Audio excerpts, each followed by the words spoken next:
Okay, in the words of Drake, how about now? Yes. Trivelle? It's good. Yeah, you're good. No, but I was always good. You have like a little String? Yeah. Ah, fuck the string. It kind of looks like a Superman escrow. It also looks I'm in escrow. Ooh, bars. Nas esco. Honestly, It's bothering you, but I'll let the Americans say that I'm not part of the black community because I have honestly. All right, ladies and gentlemen. Sorry for the durag fiasco. Shout out Lupe, but we are here live at you might want to sit down for this episode 85. Does that sound right? 85 or are we on to 86 when Drake touched down? I don't know. Yo, you saying that you don't know is actually I don't know numbers. Is actually hold on. No, I'm gonna figure. I guess because we have so much episodes. Yeah, we have so much. We have 100,000. No, we're on 85 now. See, so I was right. I go by the name of Express, aka DJXP. If I keep going down to the left of me, my name is Trivelle. My name is EverythingOShauN, OSHAUN. Tell a friend, preferably 10. Don't know. You see it. Real niggas. Before we get into it, because it has been, I don't know if it's been a while, but maybe a little bit of time. But how is everybody doing overall? Before we get and dissect into the world of everyone else's things, let's do a little, recognition for anybody's personal and. Let's start with Trivelle. How are you doing, Trivelle? Just taking a rough life easy. Yeah, see, there you go. That line, there's that line again. It's a good line. It's honest. It's an honest line. Why are you mad at the line? I'm not mad at all. Don't put that on me. Yeah, you know what? No, honestly, I'm taking a rough life easy. The battle rages. I'm just incredibly excited that Denzel Washington and Spike Lee surprised us with the film. I wasn't surprised. I heard about it in the rumblings. Really? Yeah, bruv. I heard it wasn't supposed to. The trailer wasn't supposed to come out, and then he just released it anywhere or some shit like that. Yeah, I think he dropped it early. It looks like he's like a music exec or something like that. I don't know what he is, but there was music exec. Sorry, there was there's a lot going on. There's a lot going on there, but it looked really. He got game up for hip hop. Fantastic. Smart. You know what? I'm jealous. You're jealous of what? I want to be in it. Yeah. If it's a music thing like that, yeah. Come on, man. Because who else is in it? A$AP Rocky, Ice Spice. Let me in that. You know what I'm saying? You know what I'm saying? Just it's interesting. Just like remember when the Gladiator what do you call it? Commercial dropped, and we just based off of that little bit, we're just like, yo, this looks like this is kind of the same thing. And I think I was talking to you about it, OShauN. I'm like, yo, this guy, he might not be the most versatile in terms of if we talk about all the different types, and maybe he is, but he hasn't, he just hasn't done it yet. But just seeing how he looks in this movie, the different looks and things like that, and just how he was moving, I'm like, yo, what can this guy not do? Honestly, in his age and still maneuvering this way, because at a certain time, people kind of look weird when they're doing certain roles after a certain age. He's still like the shit. He's still, you know what I mean? He looks dope. It's convincing. It's not it's not a fly. stretch. He's still fly. He's a real actor. This is episode 85, by the way. We said that already. Where have you been? That's how we know. Wait, hold on. Remember he said rough life. We'll give him grace. Rough life. You weren't paying attention. Now, by the grace of God. No, I was just. But what I was saying is he's a real actor. Right. A thespian. He really knows how to embody whatever genre it is, whatever timepiece it is, whatever. You know what I mean? Of course, he's blessed with how he looks to be able to do that, but you still gotta be able to mold yourself into being believable in those things, and him kicking ass in as many equalizers that he wants to do, he's still gonna be fly with it. You know what I mean? Now he's gonna be fly with it. Yeah. He done a theater play that's breaking records. Yes. That people are losing their minds. They're spending thousands and thousands of dollars to see this guy on the stage, with Jake Gyllenhaal. Who's the executive producer of that one? of that play. Yeah, because I think it was some Big Beth. I don't know if it's I don't know. somebody. We could check it. We could just ask chat. Yo, chat. Yo, my phone turning on when you said yo chat is crazy. No, I thought this Chat was the got me one down. that Candy Buress or Oh, like I think somebody, it is. It might be. She probably is a part of the executive producers. Probably. Right. I think so because she does a lot of But yeah, stuff. that But play is doing very he well. can do. He can literally do no wrong, yo. Honestly, he can do no wrong. And there is a difference between, like he calls himself, he's not a Hollywood actor. He says, "I'm not a Hollywood actor. I'm not a What does he say? movie. I'm a theater actor that does movies." Is that what he actually says, or Yes. you're just saying? No, that? I'm telling you. You thought I just made that up? No, I'm a theater actor. I'm a theater performer that makes movies. There's a big difference. It's really hard to like explain, just like simple terms. But theater actors strive a lot better on film. Look at this art house nigga, B. They do. But you know, they thrive better. They thrive a lot better. A lot quicker. Look at his hands. Give us these hands. Give us your heart. They thrive a lot better. Can I finish my class? Right. They thrive a lot better than people who strictly are just film actors, or they start there, or that's just all they know. Yeah. Because you lose the you not lose, but you don't get. Let me cross my legs. You don't get the pure essence of acting, which is dealing with the crowd. Yeah. But that was gonna say the pressure it's dealing with the crowd, which is why a lot of artists can go into theater, or that can go into like Nicki movies, Minaj because and they've dealing with a crowd. There's nothing. If there's nothing to prepare you for dealing with the crowd unless you're actually doing it, and also dealing with and cut. There is no end cut on stage. There's no. It's one time. I went the other day to The Lion King. I need marijuana. I went to the theater, right? I watched that play 2 weeks ago, and it was transformative. It was. I'm bringing my inside the actor studio. It was incredible. Yeah. It was incredible. All of these Canadian performers, which is a beautiful thing, because a lot of people don't know that the actors in The Lion King are Canadian. So just in case you think that thought they were African. There is African. No, he's right. But I mean, there's no American. Right, which is actors common. that are dealing with, because they know Lion King is such a big production. They think they're from America, right? But they're Canadian actors. It was their 200th performance this season that we watched. Think about that. 200 performances, 5 days. I think 6 days a week. Yeah. 2 days. I mean, on one day they'll have 2 shows. The show's like 2.5, almost 3 hours.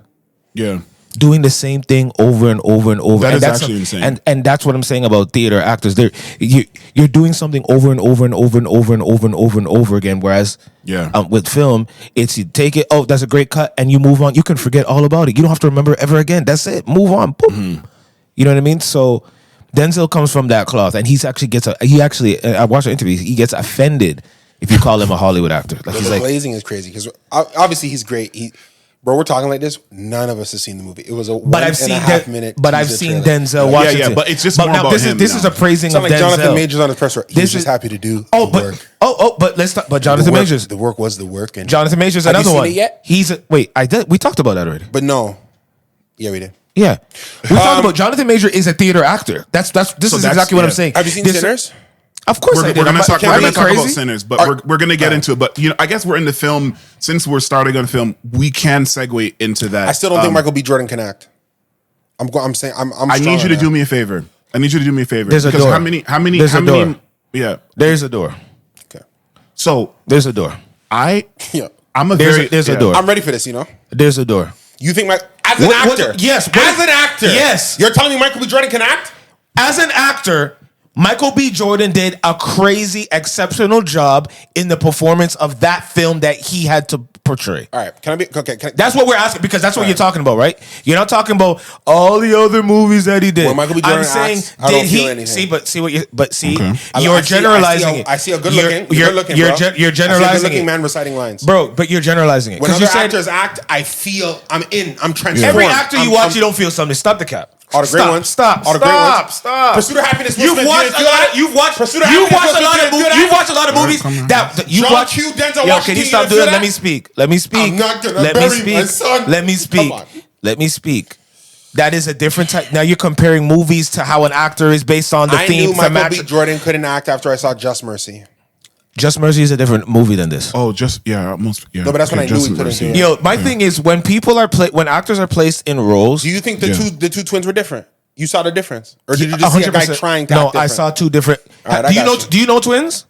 Do you know any twins? We went to school. We went to high school. With so twins. you know that there's a lot. So most twins, most identical twins Watchers of the show. at least that I know are very, very similar. Yeah, and there's just slight little nuances. Okay, that let me each ask of you them, this. All right, go ahead. Because I think we're getting ahead of it because we're going far away. I'm sorry. No. But it's within the context. Offensive to hear Michael B. Jordan. It's offensive to hear he can't act in that movie. No. Okay, can I be real? It's offensive. When I say he can't act, I'm not saying the man can't act. The man's been acting since you're just saying that you don't love his acting. I'm saying the upper echelon. They try and put Michael B. Jordan in like Who's our next Oscar winner. Who's doing that? You know what I'm saying? Michael B. Jordan's our next Oscar. I saw Oscar buzz for this performance. The movie is Oscar buzz. No. The movie. I saw Oscar buzz. The movie. All right, go ahead. No, but I said the movie. No. So the Oscar buzz. I'm not talking about the movie. Okay. Ryan Coogler is a genius. You're not talking about the movie His writing anymore. is a genius. But that's how I saw people say Sinners. that Michael B. Jordan's performance was worthy of an Oscar nomination. That type of stuff needs to stop. It's offensive. It's not offensive. Have you seen Oscar-nominated actors before? Are we going to say every single one? I've never. So then, therefore, don't tell me that you've never seen an Oscar-nominated actor and go, "Wow, I'm shocked how we got that one." Sometimes it happens.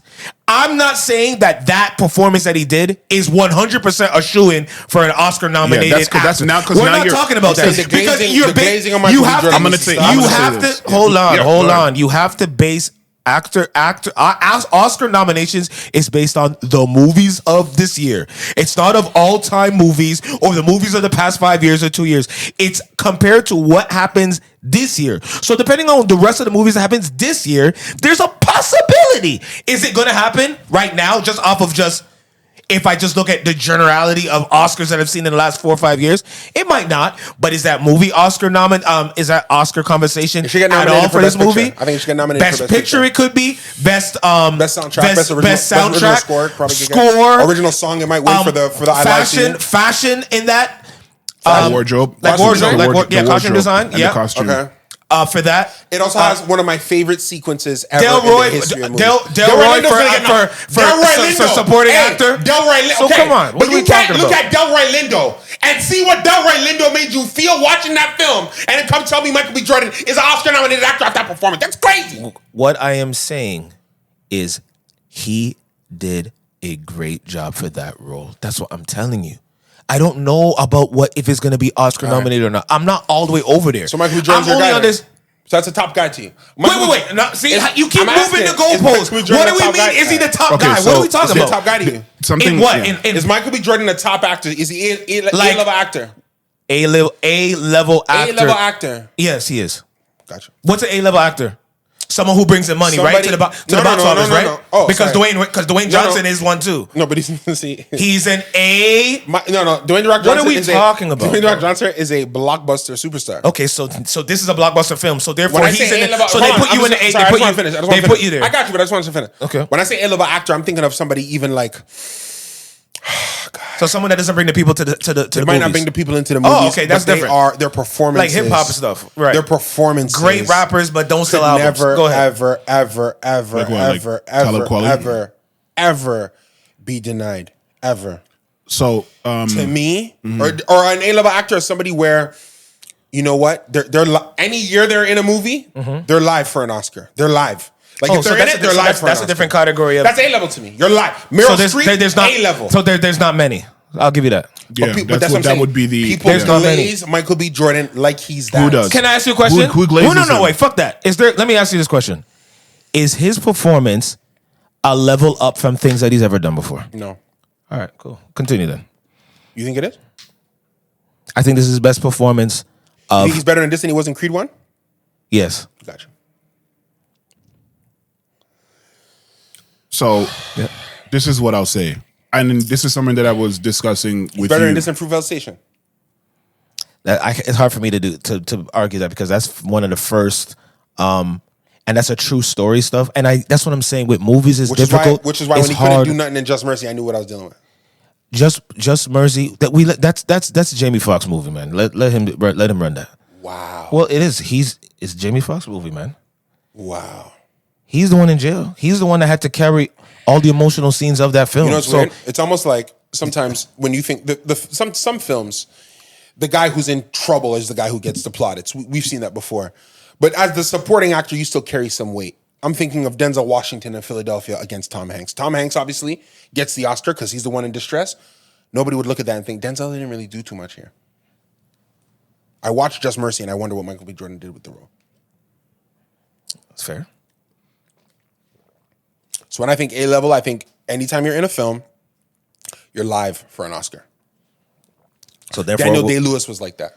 Timothée Chalamet right now is like that. Anytime he's in a movie, he's live for an Oscar. Leonardo DiCaprio was like that. Anytime he's in a movie, he's live for an Oscar. Live. So I guess all the whites and not many blacks. Anytime Denzel's in a movie, he's live for an Oscar. What are you talking about? Wow, that's one. Great. Anytime Morgan Freeman's in a movie, he was live for an Oscar. There was a run. Continue. All right. Now we're gonna. I run for that. Every time Morgan Freeman's in a movie, not in the oh cameo my God roles. Almighty. When Morgan Freeman was in Invictus with Matt Damon, he wasn't live for the leading roles. How many leading roles does he have? But you said every when movie. he was in $1 Million Baby, he wasn't live for an Oscar. When he was in Invictus, the man doesn't act that much no more. He does. In those type of roles to get what the Now You See Me movies. That's what we doing. Now you see me, now you don't, nigga. Go ahead, man. What are you gonna say? All right, sorry. No, please, no. You guys have the floor. If there's anything you want to continue, I think they were going somewhere with the sinners part because that's what we were talking about, the movie part before we got to Jonathan Majors. Jonathan Majors. See, you saying the name of another guy. Probably his situation notwithstanding. That's a dude that was about to be live every time. I think when it comes to film, music, and various. Art forms and forms of excellence and performance. I think we get into this thing where we feel like it is so important to talk about the element of what that person brought outside of the thing itself, or like external factors. Like we're talking about the Sinners movie, right? It crushed a lot of expectations. Variety said a lot of disrespectful things about its performance. About what it was poised to make, and right now Variety, it's at 2/3. They thought it would have made no money, right? Yeah, and they're like, who's Michael B. Jordan? He doesn't bring people to the box office. No one's watching that. Right. Do you think they came from Michael or they came from Ryan Coogler? Both. Gotcha. And it doing 230 million worldwide, and on a budget of forcing like 70 of 90 and forcing IMAX to change, to readjust its scheduling because Thunderbolts, which is also the new Avengers plot twist, that was the film to take the position in IMAX next, but they have reopened it for I think May 15th to give people a new opportunity. There were so many people that were trying to get new tickets that it crashed the AMC website. So what I say that to say, there has been a lot of critique of Michael B. Jordan's acting that I've perceived, that I've witnessed just in the zeitgeist of film, of people's entertainment value and things like that. But there's three things that I want to draw attention to. One is that when you have certain expectations for something, like there's a lot of people that said, because we didn't really talk about how everybody felt about the movie in general. But what I will say is that there's this preconceived hype and this thing that comes outside of just ingesting the content itself, that it causes people to have an unrealistic expectation of what they expect to happen with the content. And sometimes people can't just say, yo, this was great, or this wasn't for me, or I didn't like it. So what happens is with something like this that has so much fanfare, that has so much propping up because of how well done it was, because of everybody's individual efforts and Ryan Coogler's culminating and bringing all this together to such a immaculate story in a way that I haven't really ingested media-wise in a while, you start to question, is Michael B. Jordan a good actor, a bad actor? I don't think that matters, or I don't think that conversation should come up in a situation where the final product was so good. Now, there are situations where you can bring that up when you're just talking about him as an actor. If you're looking at just like his film discography or what have you, because then filmography, or you're trying to compare him to of course, and when you're comparing him to various other actors that you feel like is better or worse or what have you. But this is a film that is widely recognized as a success across all fields, and I think this is, and even detractors, previous detractors of Michael B. Jordan have said this was so well done that it actually elevated my thoughts of him as an actor. Now, what I will also say is there's something that the Black community is plagued with, especially when it comes to America. Not a plague. No, it's a plague of sorts. It is our inability to just be. It's like we have to be excellent or we are absolute dog trash ass. Like we are not allowed to have the actors, sports, athletes, politicians, executives that are just good for what it is for. You think that's only in America? No, I didn't say only America. The Black community is plagued with it because when you're 13% of the population in America, you're already working against numbers, and then therefore everybody has this elevated expectation. You're supposed to be the one that changes the culture for your family. You're supposed to be the one that rises out the hood of the hundreds of niggas. So there's this unbridled, like almost unrealistic expectation of just pure sheer excellence that is like we talk about Denzel Washington. Denzel Washington is one of one. In any color, but especially in the Black community and as far as Black actors, you can only compare him to others like Sidney Poitier, and like it's a very short list. So I say that to say when Michael B. Jordan does a good job and plays his role, I still think that's an understatement. No. But what I say is but I'm just saying, and now I'm generalizing it. When he does a good job in something, it's like a great job. He's not allowed to just be somebody that did a dope job that elevated a movie and help. And the other element too that I was going to say is the partnership that he has with Ryan Coogler. That is someone that in most times when you have an actor or director, rapper, singer, artist, producer, sometimes when you start to reach different accolades, you migrate and you move on from that person and you don't continue working and building on something. Yeah. So when you see that there's someone who is maintaining that and not forgetting and not leaving the person in the dust, even though they're reaching different heights, that is also another thing that you cannot. And I'm saying this as a creative myself. I'm not saying this as just some random person. Like there is a difference when you're collaborating with someone that you've went in the mud with. The glazing. No, but go ahead. The glazing is going crazy here. No, because I didn't put him on Denzel Washington's level. 2025, we're not allowed to big up people for what they did. Right, because it's called glazing when you big up someone. We glaze LeBron, we're glazing Michael B, we're glazing this person, we're glazing that. I think this concept which one? Which concept? I might think that Michael B. Jordan could do better. I'm not going to disrespect the fact that he's still. If I'm thinking of a Black actor that I want to place in a film today, between the ages of 35 to 40, so general movie. Yeah, I need a Black leading man. I'm in Hollywood. I need a Black leading man to play anywhere from age 30 to 45, right? Right. He's on the top 5. It's probably him, Daniel Kaluuya. I still like Lakeith Stanfield a lot, even though because I know of what comes with him. He doesn't always get. He's not bringing all the budget. Nobody's sitting down. Damson Idris. Damson is. See, he's on the way. Damson, depending how well he does with this F1 movie with Brad Pitt, and I'm sure you're wet. I know your panties were wet for this one. I know it was. I know you couldn't wait. I know you couldn't wait. Shout out my Niger brother. What he did on the Met Gala, that people didn't understand it at first. That was a great. Yeah, Damson. That was a great way to promote your movie. I love. Because people go there, people are like, what do people what do people do at the Met Gala, right? What do they do? They go there, pass.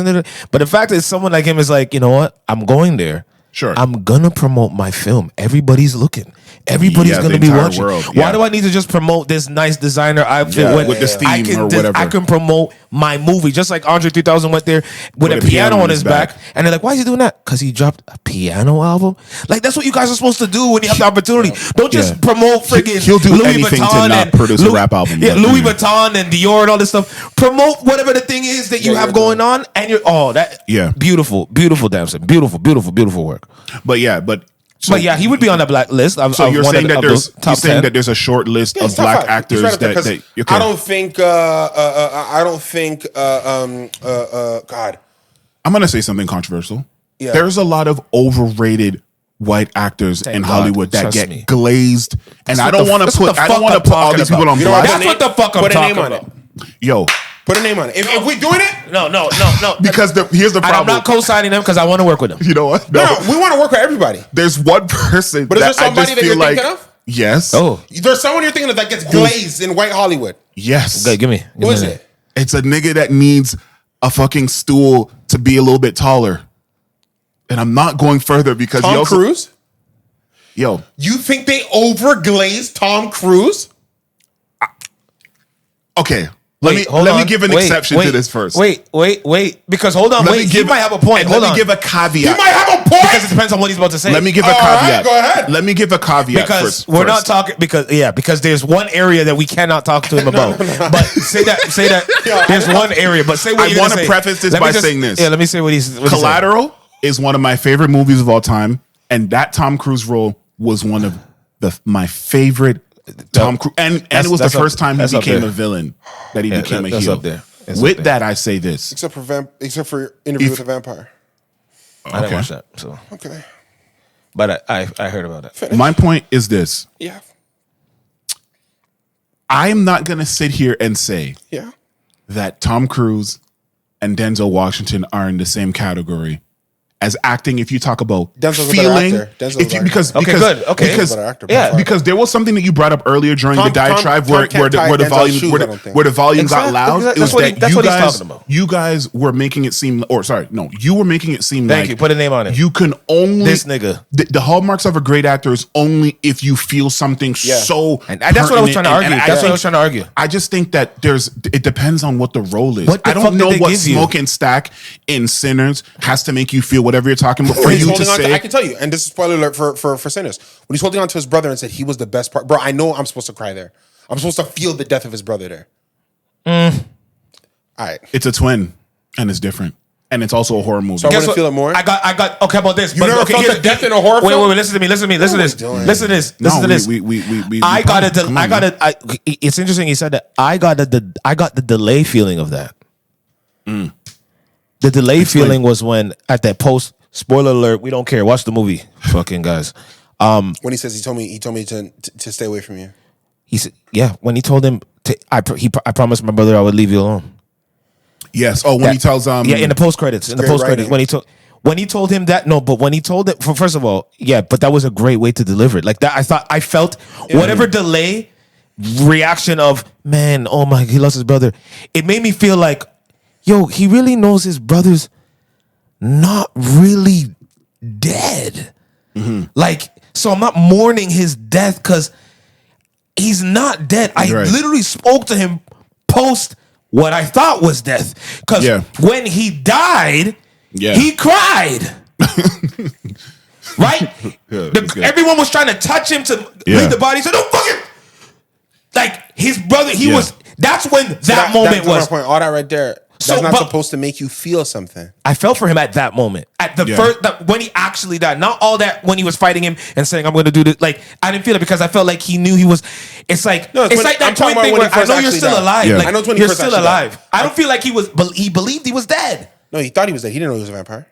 No, I'm saying it's like, even though the body is here, it's like it's something internally must have told him. The twin thing. Like, don't touch him. Like, leave him, because remember, they're like, leave him alone. He's God and gone. And he's like, no. It's like I know some people say you're okay. You're making a connection here that I hadn't made at the time. Like maybe they don't believe it, but I think it's still in his when you're a twin because when he vocalized and after he didn't seem that shocked that he did. It was kind of like, oh shit. Like he really in there. Like I wasn't tripping. He is there. Yeah. He is alive. So I'm just. But go ahead with what we were saying. But just to. I want to hear this Tom Cruise line. Yeah. Wait, no. That was it. No, because I love Tom Cruise. But my thing is, I think what I just don't know how they overglaze Tom Cruise. Then they do. Tom Cruise has no Oscars. Well, so we're talking about critics, or we're talking about that contradicts. He has no accolades, but and you he see, clearly sells tickets. But you see, how can he be so overglazed? it's only about selling tickets. So then by Because that he's metric, an but then A-list by that actor, metric, which you is what I cannot said. just talk about the Oscar being nominated Oscar-wise. Same way we're gonna do that with Grammys and But music. again, I don't consider Tom Cruise an A level actor. Well, I then consider there him you go. a box office superstar. There you go. And that's where, I just think that's where we'll differ. And I just think that Michael B. Jordan has a lane that should be treated with respect for what he does in films, like Tom Cruise, except for films that you don't think he delivered on. Especially like That's the Just different. Mercy one. I'm not going to sit here and say I don't remember seeing all of it, but I can understand. I know I don't remember the movie a lot either. To be honest, something, bro. but, yes, yeah, absolutely. I don't remember. But I love. But Sinners, I think about Sinners all the time. It just came out. No, I watched it twice. And I'm surprised you watched it. Congratulations for watching it, because the way it sounded, like it didn't sound like you were going to watch it. But I knew you couldn't stay away. Movies. I hate them. I know, but it wasn't. But you knew that it wasn't that. No. In isolation. It's about anyway. vampires, right? So Hey, it wasn't. look, we've seen is scary it? movies. It there wasn't, are parts. I know, and it wasn't gory. Like I handled it. It wasn't and Conjuring and all these ones. the themes, and you know what? It I'll was. say this: that first half of Sinners, that setup before the nightfall, Made you forget that this was a vampire movie. Yeah, no, it's just beautiful storytelling. I love that slow burn creation storytelling. And then I'll even say and this: it's dangerous too. Like, yeah, okay, a couple scary scenes. Spoilers again for Sinners. No, Please forgive us. Oh, no, we're not. No. Sinners. All right, so I'll say it this way: We don't care. the scene at the juke joint when he's singing, Yes. and what Ryan Coogler does with the text at the beginning of the film when it talks about music that could pierce through time. And the way he brings that theme back in the middle of the film Let me tell you this. is a level of that's why I love him. Let me That tell you level of something. directing, that setup and payoff. Yes. Let me tell you this. Let's glaze. That scene That was God where, level. where time That was God level. doesn't even matter, and all these genres and Bruh, stuff are mixing. that was one of God the best. body. Is one of the best sequences in film that I've seen in my entire life. Yes. Like 1,000%. because I started to 1,000%. try to see what I could compare to, and there's nothing I can compare My to. favorite director is Christopher Nolan because he does that. Yes. He'll have moments in film There where you like, go. Yes. as a director, like, holy, and he loves and He looks loves up him. to- He studies man him. He studies him. brought me a level of that, and it wasn't a Christopher Nolan film. Exactly. And I said, wow. Yes. This was connected to nothing. It wasn't a part 2 of something. It wasn't a franchise film. It wasn't a this. Wasn't a that. Oh no, he's ready now. I know. What I'll say this: Yeah. if you think about Coogler, if you think about Nolan, Coogler, he's putting some points on the board to say, Yes. I'm the guy that's gonna be the next one. Because Yes, I have I my have. franchise, so I can Yes. sell tickets. I sold $2 billion at the box office, so I did I'm Black Panther established 1. and I I'm did Black successful. Panther 1. I did Black Panther 2 without the lead. Yeah. Did he direct that? Yes. Yes, he did. He directed and he wrote those. I did Yeah. it with the lead and without the lead, and he made has y'all that two much Bs. money. He has his Dark Knight in the tuck. Yes. Yeah. Yes. He has his Dark Knight in the tuck. Yes. Christopher Nolan hasn't hit horror.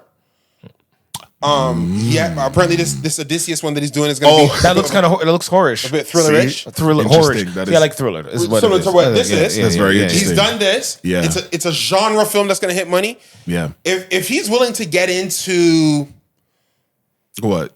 he's done his slow burn drama film with He has. Fruitvale Station. Mm-hmm. Bro, he's at a point where now the next thing he does, you just have to watch it. Don't even ask no questions. And that's Because of Yes. this, because before people could say, "Oh, it was Creed, it was a franchise." Even Yes. though, what a genius I know, idea exactly. to reboot the Rocky franchise, but fine, they don't want to give him credit for that. They don't. Yes. They Then don't Black wanna give it- Panther, but Marvel, Yeah, but okay. Marvel, yeah. This one makes have it to so shut up. that They have no, to you shut just up. have to watch this movie. Now you son. have to shut up. which Yeah, is this the a shut up. which is going to be the That case. sequence, and bro, I love. Like, I don't know. This is gonna make sense to y'all. I love that he operates in Hollywood, and he keeps Yes. it very authentic. Yeah, he keeps it right You know to what his. I'm saying? That's a way. I don't to think he say it. plays it like he don't. I don't know how to describe it. He keeps it Yes. authentic without drawing attention. Yes, it's there's just nuance in the way He's really he's just authentic. He's a real nigga. Like he's Yo, like yeah. I'm really this, and I love art, and I love the mechanics of art, and I love how to tell story, and I love how to take my time, and Yeah.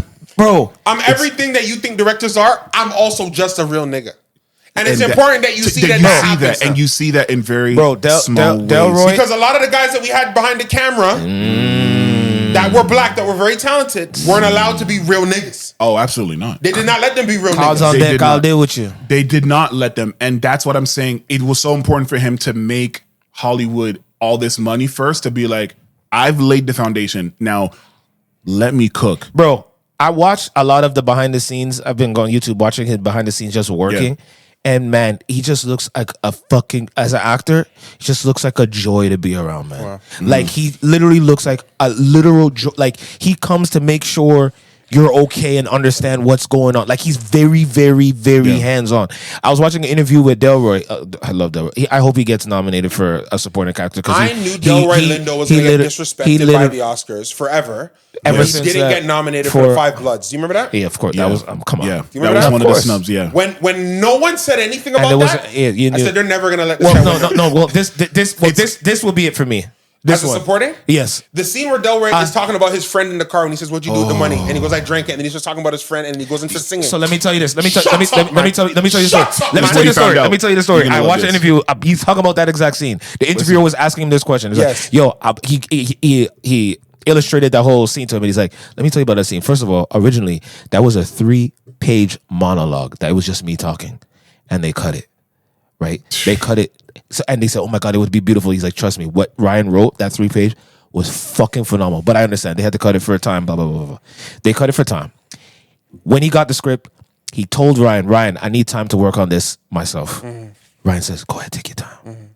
Then later on, he got it, and then he's like, yo, Ryan, I just want me, Jordan, and Miles to have our own time with this. Mm-hmm. He's like, go ahead.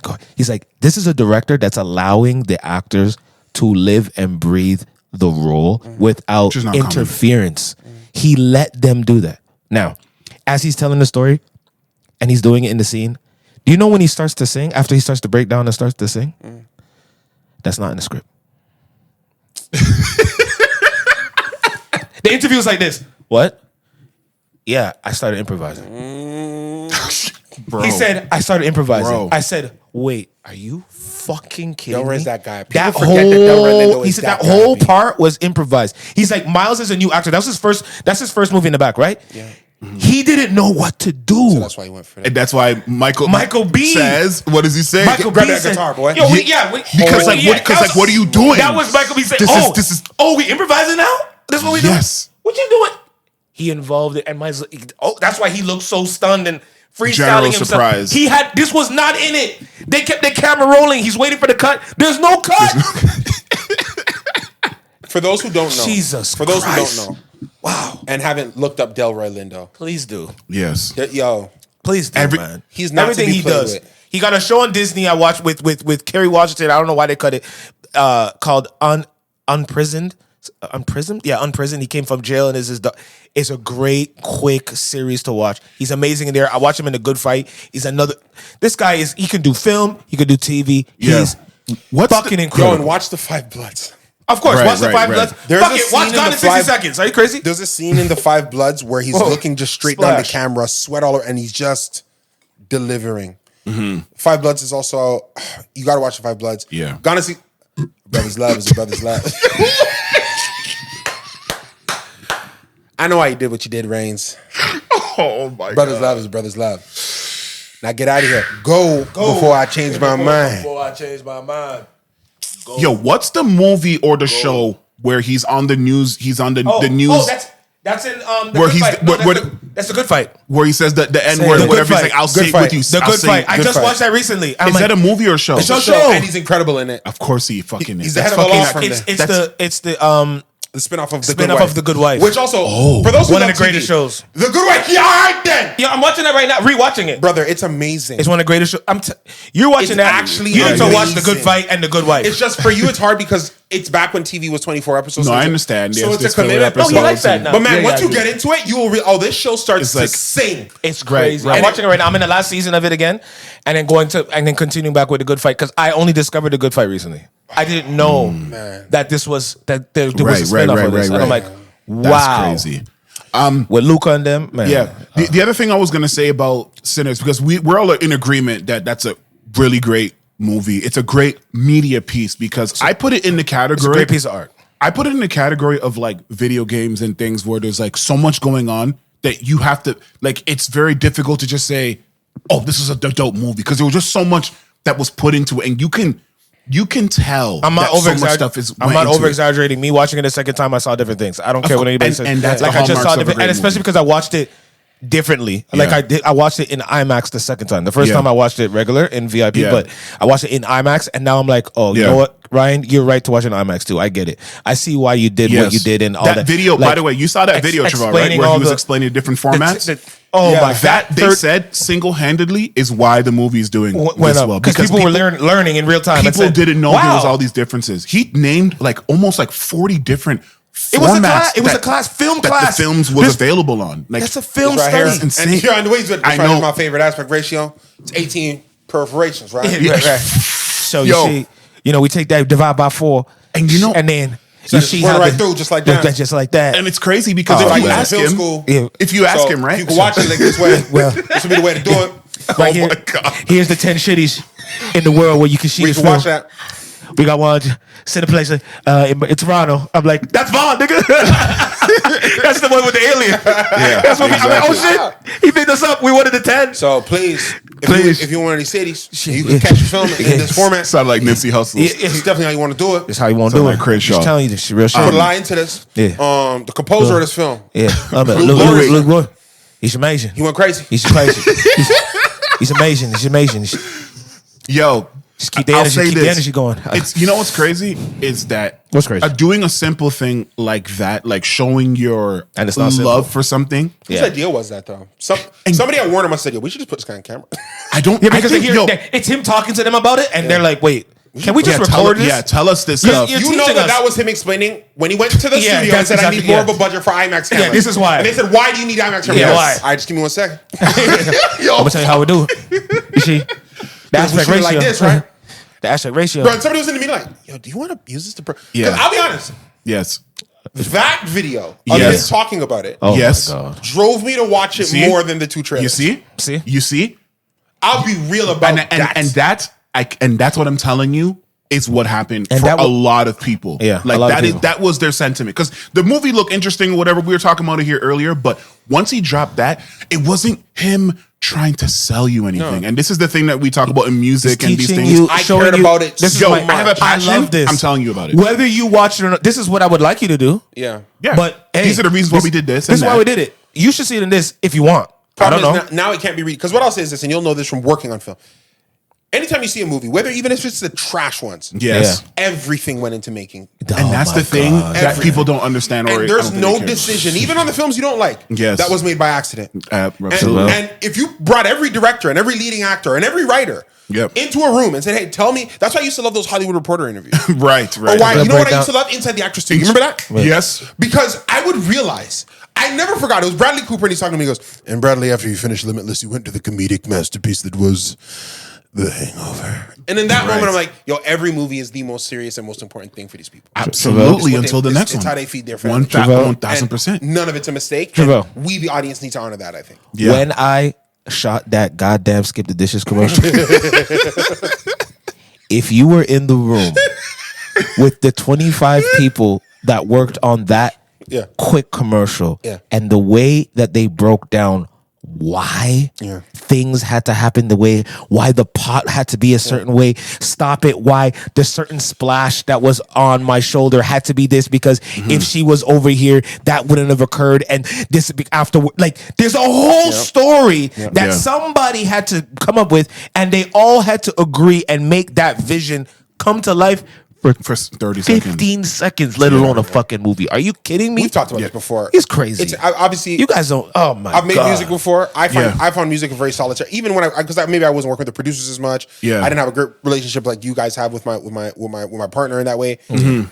So I made music. That felt like such a solitary experience. I write alone. I was usually coming up with working on film, man. It really it's like It's a a family. communal. It's a really community. And It's a community. it's for as long as you shoot. And Yeah. in a weird way, even when you're done shooting, You're still connected to these people Yes, in forever. such a bizarre way. Forever. You see them and it's always love forever. Yeah, that's And right. that's how theater is even more. Yeah.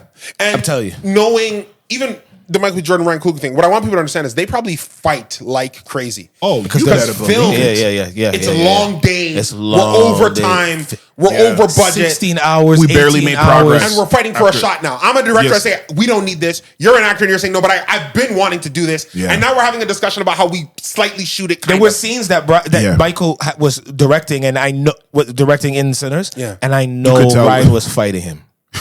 I know he's like, bro, I brought you here to fucking act. Yeah. And you're trying to this is not the Creed. This is not Creed. It's not Creed 3. You're not this is not. And I know they were fighting, but it's like he had to get his hands involved. Do you believe the rumor that Jonathan Majors was No, I don't believe it. No, not anymore. They need to stop. They need to stop doing that. No, not anymore. I get why they're doing it. It wouldn't have been good that way. I'm sorry. It would have been different. It would have been different. Twins, they could still be brothers. They could be. I know. But I don't like it. Making them twins is a writing change I could understand. There's nothing about the film that required them to be twins. I think so. You will have to probably ask twins, yo. I think so because they did allude to like sometimes narratively. Narratively in the film, they talked about who are you being twins. Because I think the twins thing is almost like a symbolic thing. Yeah, but that's a throwaway line. You guys brother, now we cousins. That's a throwaway line. That's nothing. No, I know, but not that part. But there was a care. There was a care that like, which one are you? Remember when for example, when he went to the girl with that girl? You heard about the twins? Well, I'm Stack. First, he was like normal, or it was a Smoke. I think he said one of the names, and then as soon as he said the name that she knew was dangerous, she was like. She got scared. And he's like, "Oh no, don't worry. Listen, I want you to make. There's some money that needs to be made here. It was Smoke, right? So there was little nuances that it's like, yo, I think which twin is this? Oh yeah, wait, this one is more wilder than this one.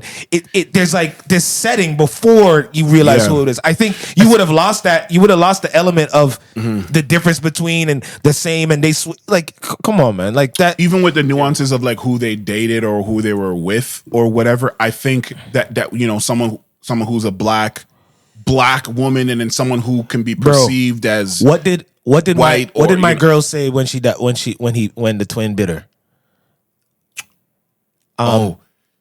Remember she's like, not you.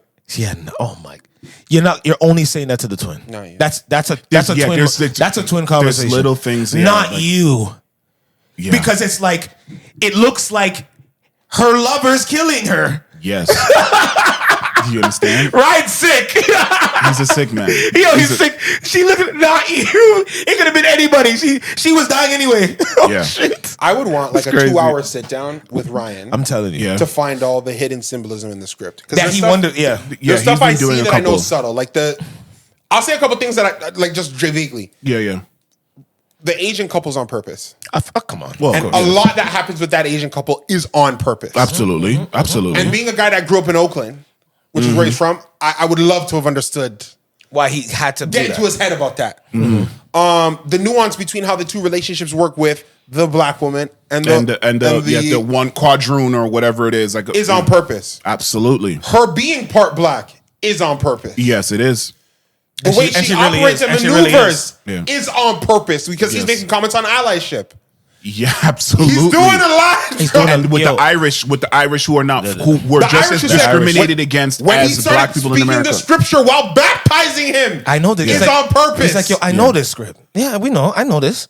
I know this verse. Which is it's a commentary on so many things. I know. So many things. And one of the biggest. Which, by the way, for those Christians who say, like, when I say commentary on those things, and maybe I'm different. You are. I accept commentaries on church culture, and I do not take them as an affront to Christ.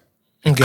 Because there are mistakes that church culture makes. Of course. A billion. And has made. A billion. And who continues to make. But I still believe Christ is real. Yeah, that's a different conversation. So nothing about the film offended me, And it shouldn't. Because I understand someone saying, I thought the Lord's Prayer would help me.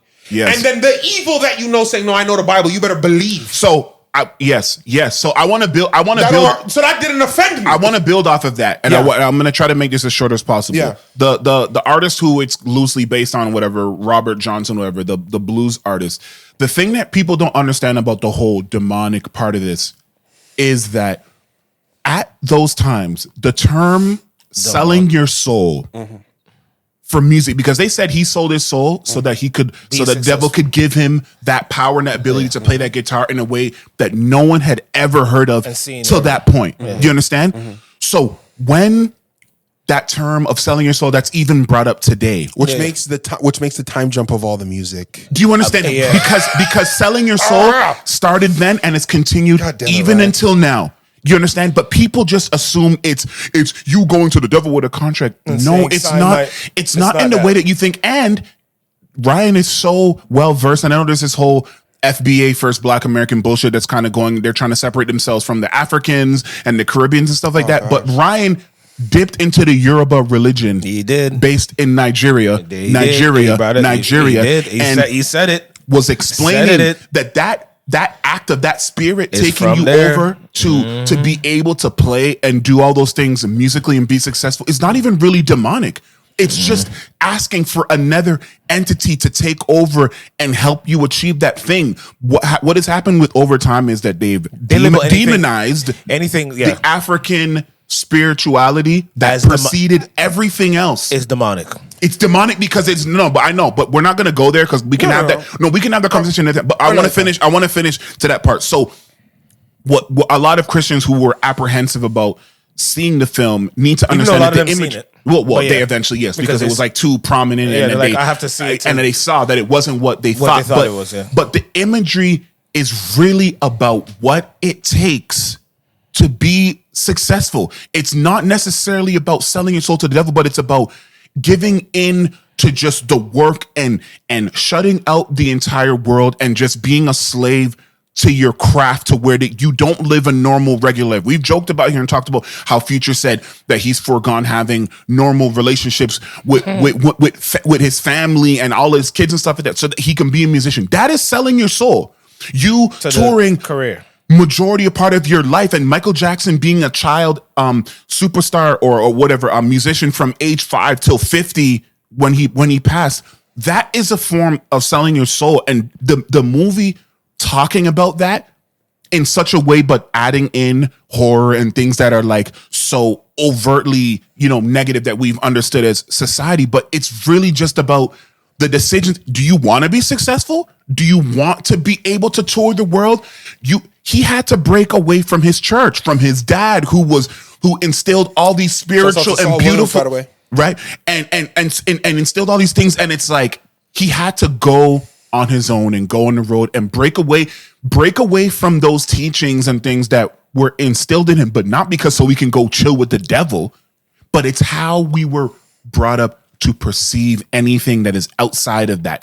That's why it's so crazy that he told the story in this way and centered around music, because that is something people joke about. Beyonce selling her soul and Jay-Z, and it's always the black artists. It's always the Irishman, the lead, when they were like, oh, people thought it was a racial thing that he wanted his music. No, that's more so about how like the labels aren't inherently racist, but they want your music. They want the thing that makes you click, the thing that makes you.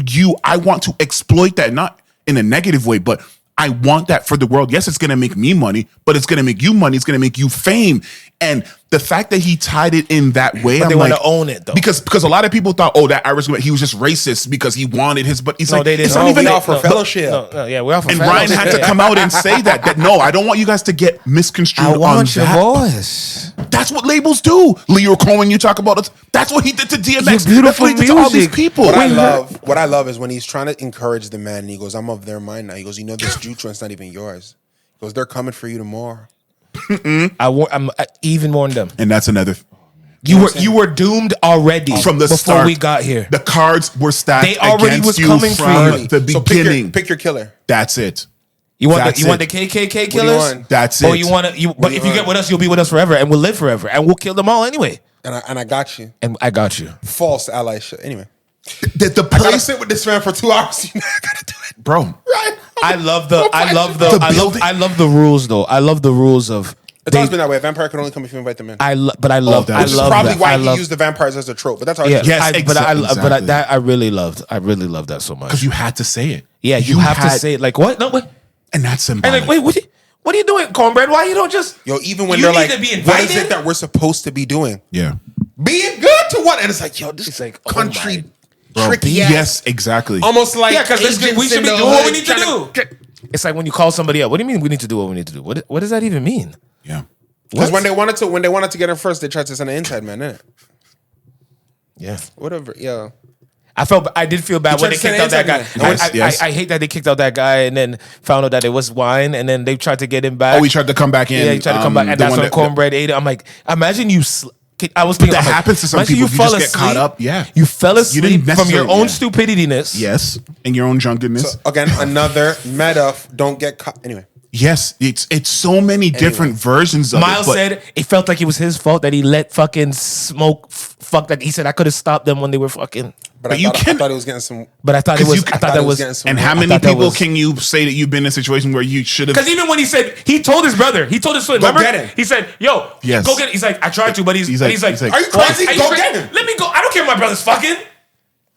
And only a twin can say that. It's like I feel only like a twin can get that off, or only a real brother. All right. Hey, real brother. Real brother. But anyway, because I know some brothers that wouldn't.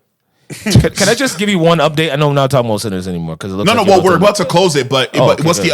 No. Say that. There's a couple of games that are going on right now. So no, he's giving an update about Sinners, not a game update. Oh, update. Oh, I thought you were jumping to. I'm talking about the game, but he said. Are you talking about the game? That's what I thought he was talking about. Game? Because there's like a couple games going on. So by the time we're done talking about it, it's going to be inaccurate. Let me just tell you guys what happened. Third quarter, the Knicks were down 53-73. The game is done. Knicks won by 1. I just saw that. I just saw that. Will they do it again where they chucked up threes though? I have to see these stats. Trivelle. Are you telling me that it's 2-0 right now? I tried to going back to New York. Trivelle, I tried to tell you this earlier in the pod when you weren't listening to me. I said Indiana Pacers are up 2-0. Ladies and gentlemen, to the Cavs. And the Knicks just copied the same thing. Oh, wait. It's never been done. Guys. How much did they win by? The Knicks scored 1. The Knicks scored 30 points in the fourth quarter. Oh, Boston scored 17. Jesus. They made the same. I don't know if they made the same mistake again. Boston went 10 for 40. Yo, I never want to hear about because players again. They don't know. Yo, they went 10. Yo, there's no face in the league. Yo, I don't want to actually. Let me tell ESPN. All you guys. Jason Tatum argument just took a. I don't want to hear nothing about 13 points. I don't want to hear. I don't want to hear about no face of no league no they more. They keep trying to tease of anybody. No, I mean of anybody. Like there's no face of the league. Enough. Until LeBron and Curry are done, there's no face of the league. I don't want to hear about it. Jaylen Brown 8 for 23. Oh my god. Jason Tatum 5 because for 19. Because the thing is, you have to understand, you're gonna keep trying to shoot your way back. Derek White 3 for 11 from 3 Chris, might be his fault. Baby. Yo, there's no excuse. They were up 73-53 in the third. Yeah, but if so, don't talk to me about whatever. 20 points and they just ran it back. Wow. The 3 is such a dangerous part of the game. It gives and today. it takes away. Quickly, quicker than it's ever been. This is 2 teams. Are up 2-0 away. It's never been done. The Cleveland one makes more sense to me though because Garland is out. I think that didn't explain how they lost the first game. He was out the first game too. You jerk. Did he? He's been out since the last series. Yo, you guys. Yo, you know what? I'm out with it. He's the starting point guard. No, I'm out with it. I'm out with it because LeBron doesn't get none of that. None of those passes. Okay, none of that grace. I was told to ask you about LeBron. Now, first of all, he doesn't get none of those passes. First of all, I'm giving no player pass anymore. First of all, I'm gonna do it like this. It's over. Yeah. My Houston Rockets take was way off. What did you? Bad. They disappointed me too. Yes, I thought that they would. I thought they were going to be the Giant Slayers. I thought they were going to take their heads clean off. I called they were supposed to. Oh well, that was dumb. That part was dumb. And they lost. Yeah, I forgot you. But they don't have no score. All right, let's get through a couple things. They have no. Let's get through a couple things before we get to LeBron James. Okay, fine. Let's. James Harden disappearing in Game 7 means I never want to hear you guys talk about him and Dwayne Wade ever again. That's what that means. That's. Very good point. That's what that means. Because they were making it seem like they were neck and neck. I never want to hear you guys talk about that ever again. Yeah, I'm not going to argue with that one. That's what that means. I'm not going to argue that one. Houston losing in the first round means somebody's getting traded for Kevin Durant. I don't know who. Because they didn't have a Kevin Durant give him the ball scorer. Yo, Kevin Durant. What did Kendrick say? Yo, Kevin Durant can't. I'll be everybody's savior. No, because he can only be. But you know that's how the NBA works. I know. But they're like, oh man, we need someone, Kevin. You know, I just think he's gonna be the thing that tips the scale. They're a number 2 seed that lost Game 7 at home. I want Kevin to come to the Raptors because they didn't have a go-to scorer. Come to the Raptors, and that's understandable. Be where you need to be home. Toronto's home. Jalen Green. Ugh. Wow. Okay, if What? I'm the Oh, Phoenix you mean Suns, trade him? Oh, trade him? Who do I want? You're Houston. You want Kevin Durant. Who do I want? I want Jalen Green. I don't know who they want. I don't know who they want. I want Jalen Green. They want a point guard. They want one Van. No, I want Jalen Green, younger, higher upside. But does he play point guard? Yeah, He does? Oh, that's why he's not that great. He's too up and down, man. Anyway, I've never seen someone so up and down in my life. He's 23 years old. Yeah. He's I still. want Jalen Green. You guys, and a draft pick. Jalen Green a draft pick. But you have to look at. Yeah, you have to look at the upside. You have to look at how I remember they're trying to basketball build. back in the day, and I don't remember anybody ever saying none of this shit to LeBron, yo. I know, because he's an anomaly. He's an outlier. To watch stuff online and hear the things that people say about Jokic or about Jalen or any of these guys. And I'm like, this shit is funny to me, yo. Let's be clear. I don't see people giving Jokic excuses. I see Jokic just being the best player on the court. No. I'm talking about people are saying that he's like the greatest of all time based on what he's doing. Yeah, it's going crazy. That's not what I said. See, this is what I'm talking about. I'm not into the semantics. I'm talking about words. Y'all said he's the greatest of all time, or he's one of the greatest of all. If he keeps this run going, yo, you're talking way too much about someone who won only one championship. I don't care anymore. You guys are not going to keep tricking me when championships matter. No, don't give do me that. three. When Bron won his first title in Miami, they gave him the flowers because he had been a great player in Cleveland for at that point. In terms of great player, a lot of heat 5 running years. He had the knockout of Detroit Pistons when he got to the finals against San Antonio. They gave him a lot of credit for that. Yeah. Then yes, he had the disappointing playoff bounces, but on those disappointing playoff bounces, he had his MVP seasons. I don't remember the LeBron blasphemy has existed side by side with the LeBron hate. I don't remember ever thinking, man, LeBron's not getting his flowers right now. Okay. Because the hate was as loud, always. Yeah, but that's just because we cover more basketball. It's all over the web. Like I'm just telling you, the passes that I hear for every new basketball player, I never heard for and that him. is also true. From Ja to fucking Ant to fucking Curry, fucking Durant, fucking all of them. They don't. That's what's funny. I'll be honest. The only time I don't remember LeBron getting a pass that I think he should have gotten. Okay, that's a fair distinction. Was when Boston beat them in the semifinals. Okay. When he took the jersey off. That team was gutted. I remember being surprised before Matty left. But I remember them giving a pass for going to the finals again and swept by San Antonio. Apparently they were only mad because he did it televised. No, because he was with Boobie Gibson. So I remember them being okay with that. When he lost to Golden State in 2015, I remember them being okay with it because everybody knew Kyrie got hurt. No, they weren't all okay with it. And I'm telling you, They still put it I was on his there. shoulders. They said if he's the greatest, if he's Jordan, he should still. He was up. They say, but he was up 2-1. Yeah. That's that. I know. I know he's up 2-1. But they're not playing the rest of the games. The only one he doesn't get a pass for, and I agree with him not getting a pass for, is the Dallas Maverick final. And I agree with that. He shouldn't get a pass for that. But he gets a pass for San Antonio for warning them. I'm talking about his overall career, bro. Like just general. Like there's just things that I state. There's just things. Now you're gonna make me sound like Stephen A. He's considered either the best or second best player of all time. I'm talking about. How much hate could he really be getting, bro? There's actual pages that people. Hold on. There's people that actually create pages like it's create pages, pay for a blue check mark, and the page is all about hating a man. I find that weird. It's and the only two people generally that I see this about is LeBron James and Drake. That's the funny thing about it. Those two people, I see pages dedicated. Someone's dedicated to post content every day about why Drake or LeBron is not great. I find it weird. That's it. Then that's just super weird. Mad weird. Jokic stealing game 1 against OKC. Did that? Obviously, it doesn't change the MVP vote situation. It shouldn't, but it changed it for a lot of people who don't understand that MVP votes are only for regular season. Well, and that's the other thing too. But they don't think so. Well, the votes are done now. Yeah, they're done after the regular season. But of course. But people don't know that because they're going to announce it. It's not. No, they announced it at the before the finals. Before the finals. I got to be honest. What was it? 42 points, 22 rebounds.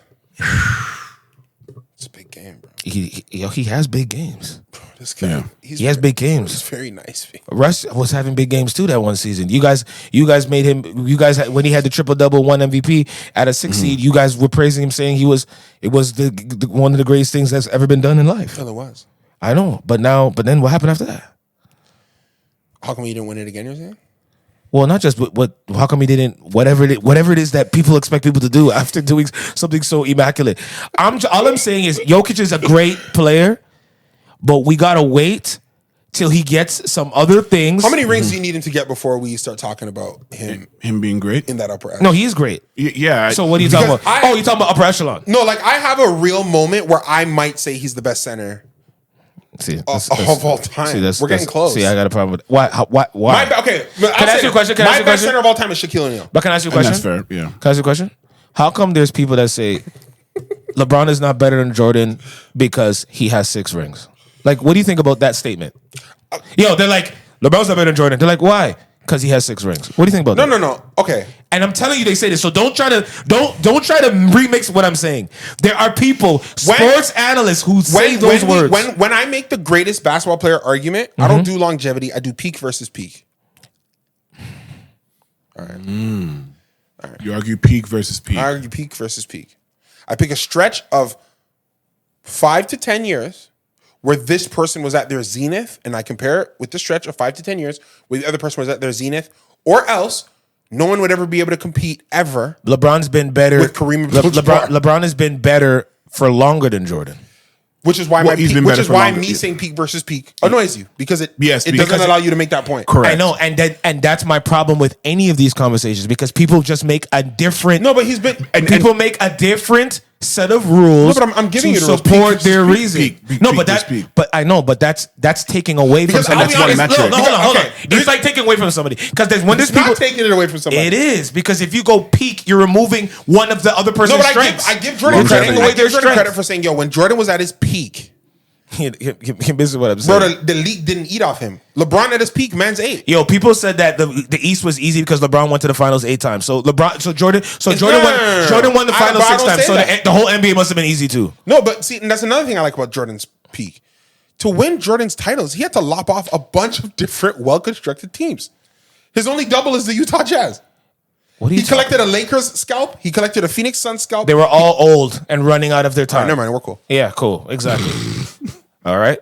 Jordan never beat no 72, 73, and 8 fucking team ever. He never had to face nobody like that in the finals. When Jordan beat the Utah Jazz by that was an unbelievable team. 67 wins. They led the league in offensive rating. That was an unstoppable team. Could never be beat. They had a Hall of Famer. They had a Hall of Famer at the point guard. They had a Hall of Famer at power forward. They had a marksman at the shooting guard. They had a defensive player, first team all defensive player, guarding the wings. Mm-hmm.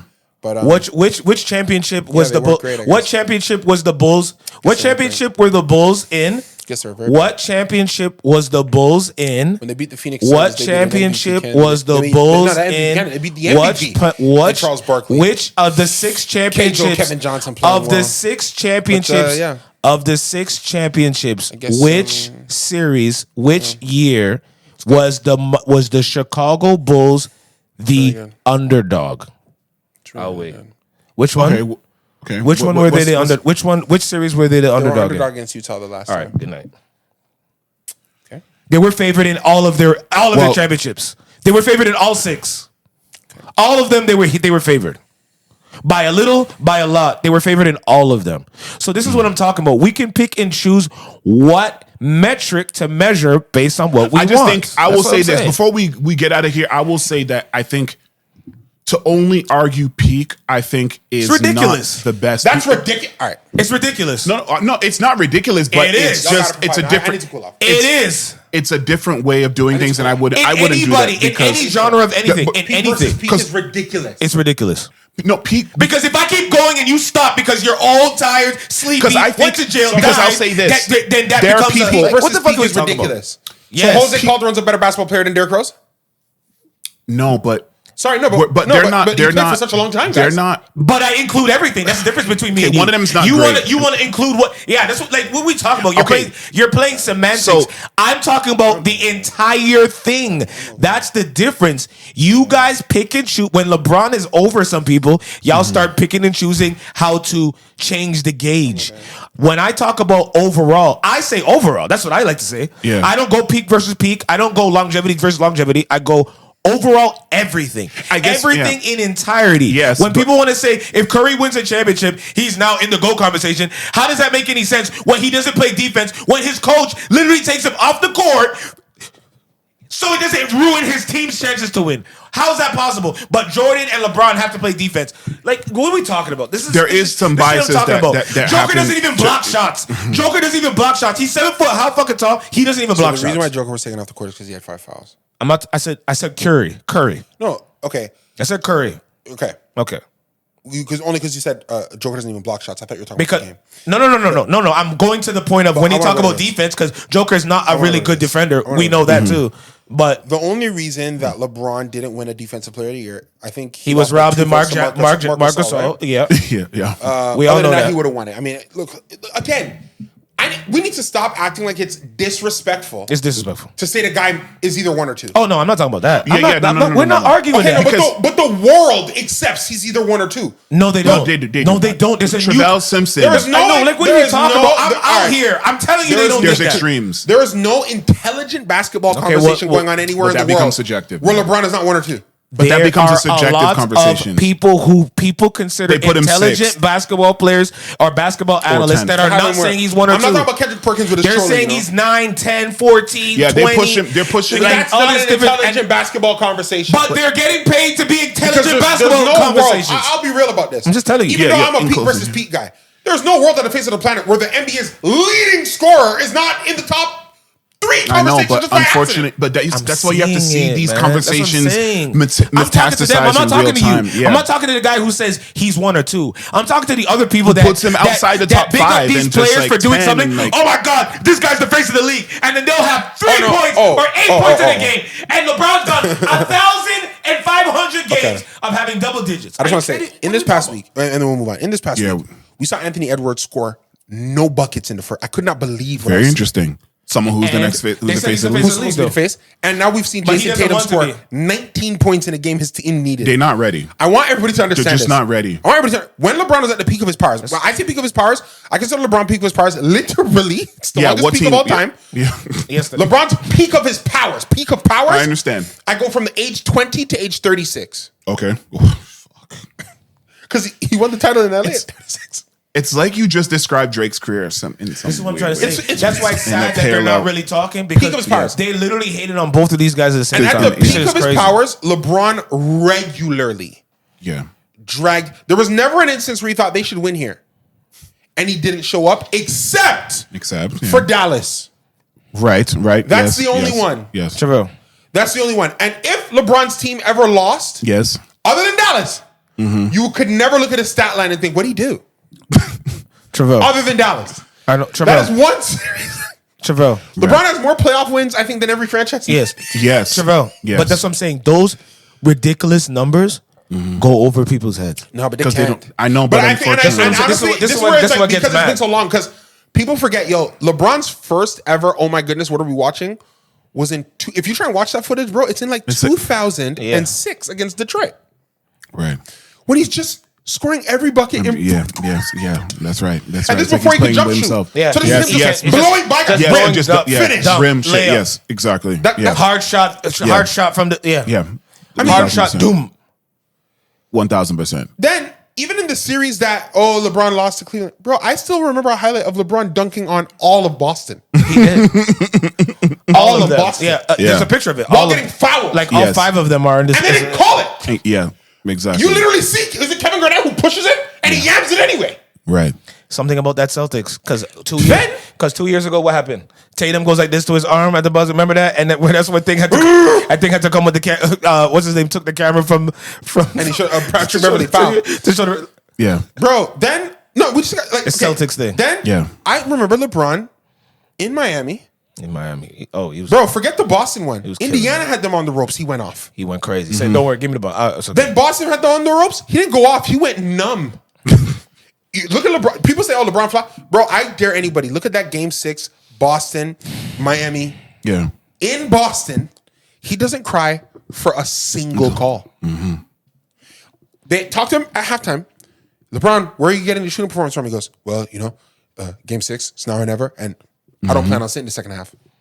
That's it. That's another thing. Hey, by the way, guys, they don't remember him saying guys, stuff like by the that, way, though. at the peak of LeBron's powers, when he played the whole second half, he didn't get tired. Y'all trying to hold it against JJ right now because the man's 40 years old.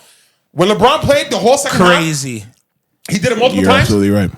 Hey, and nobody would give him a blag for tired. You better. They're not bringing that up. You're bringing up my exact point. We talked about this. People talk. He wouldn't have a title if not for Ray Allen. The shots hit before Chris Bosh gets a rebound are all LeBron. He scored all those shots, and then the overtime, and overtime he scored all those shots. So he has these moments. So when you're Jason Tatum, revisionist history. If you're Jason Tatum to me, face of the league argument, I don't care about you being super powered and winning, and I care about a game like today. Yeah. When you're up and then New York is coming back in the game, I care about you having the gumption to be like, I got to stop the bleeding. It's time for this to end now. Yeah. I love that. People don't remember LeBron in Cleveland. Yeah. The year after Kyrie left in Boston. Boston up 3-2. And he just, the two side step threes. You remember those? Blacked out. He's the best one or two. You know, and that is fair. But you're one of those. I'll never argue that. If someone says to me, yo, LeBron is number 2, Jordan's 1. I'm like, okay. And because I'm a peak versus peak when guy, you start, for me, it's Jordan. Because you're judging it peak versus peak. Because I saw a guy assassinate. No, because it's longevity, it is going to be LeBron. I have to admit that. Which is interesting. Pure basketball, yeah. I think everybody would agree. Pure basketball, LeBron's a better basketball player than Michael Jordan. Everybody would accept that. They wouldn't. They won't. But you will, and that's what matters. Predator killer. I know. Powers. I know exactly what you're saying, but it's because I don't need Shaq to have been able to pass for me to know that what Shaq was in that LA run was the best center I've ever seen. Yeah, it was give the ball, get out of the way, wait for the rebound. I still think he's the best center I've ever seen. But you guys want to say somebody else? Joker, man, I don't know yet. Brother. If he gets another, he has 3 MVPs. How many MVPs did Shaq have? No, because Shaq never won any. He did won one. He won one MVP, right? Yeah, because they had to split. So Kobe got one, he got one. They couldn't give them. That's the thing. And that's because Shaq used to play himself. Yeah, he got one in 99, 2000 games. But he won all those finals MVP. Bro, there's Shaq. I know. He won all the MVPs. There are Shaq stat lines that would make I know. Vomit. Of course. Vomit. Absolutely. That's why it broke his heart that Dwight Howard didn't become as... Yes, because he looked like he was going to be... Yes, that he was getting to that, the Super Saiyan version of Shaq. Yeah. He was supposed to be the Super Saiyan version. I'm going to throw another one out there. Even though he was the last one out there. Last one, and then we get to music. Power forward wise. Better power forward. Giannis or Tim Duncan? I had this fight with somebody the other day. If I was to ask you, who's a better power forward, Giannis or Tim Duncan? Are you just talking about game to game or just what they've achieved? Are you doing the peak versus peak thing? Because we're saying peak. If we're doing peak versus peak thing, I'm a peak versus peak guy. Because Giannis isn't done yet, right? So obviously we're having the argument peak versus peak. Okay. Tim, I might go to. I might go Tim. Okay, and let me just. I'm a longevity person, so I'm going to go to Tim. Tim could shoot. And let me just check. But I love Giannis or Kevin Garnett. That was. I just loved. That was hard for me. You know what? I'm going to be biased because Kevin Garnett was one of my favorite players. I'm talking big ticket Kevin Garnett. I know. He was one of my favorite. Like, of course. Kevin Garnett, Vince, Iverson were my 3. Like I held them dear to my heart. So it's hard for me to be like. But I love. It's just a little bit different. You know what? I'm a little bit hurt from Giannis for not leaving and when he should have and went to Toronto. That was my thing. Yeah. If that was really he was trying. If you want to sit here and look each other in the face and say that our Mr. general manager wasn't trying to get him over here. Does Giannis force his way out of Milwaukee? He's out. Yeah, I think it's. He's got to go. I think he just knows that it's. Unless they make some other major moves that. Think about this. They just brought Dame for you. It's not his fault. He's gone for a year and a half. Wait, who's gone for a year? Yeah, he ruptured his Achilles. Who? Damian Lillard. So then. What is it? So he's going to be there. So he's supposed to just enjoy the whole season because he's on the books, right? So they can't even sign anyone. He's got to go. Yeah. I got to ask out, or he's going to look very funny in the light. Go to Houston. They need to score. Go to fucking. But yeah, let's go to New York if they. I don't like going to Houston because I like Alperen Şengün. Oh, I like him too. I like Alperen. I mean, I just don't like how some of the things he was doing to shoot over Draymond like that because I'm like, you're making Draymond look like. Yeah, I don't like the idea of him and things sharing the ball down low. To be honest, I like Alperen Şengün's game a lot. I don't know. Yeah, so I wouldn't be a fan of that. But I mean, there's rumors. To see if Bron could take a pay cut. He's not taking a pay cut, and he shouldn't take a pay cut. Okay, so in closing, what do you think LeBron's going to do then? Not take a pay cut. Stay there and not take a pay cut.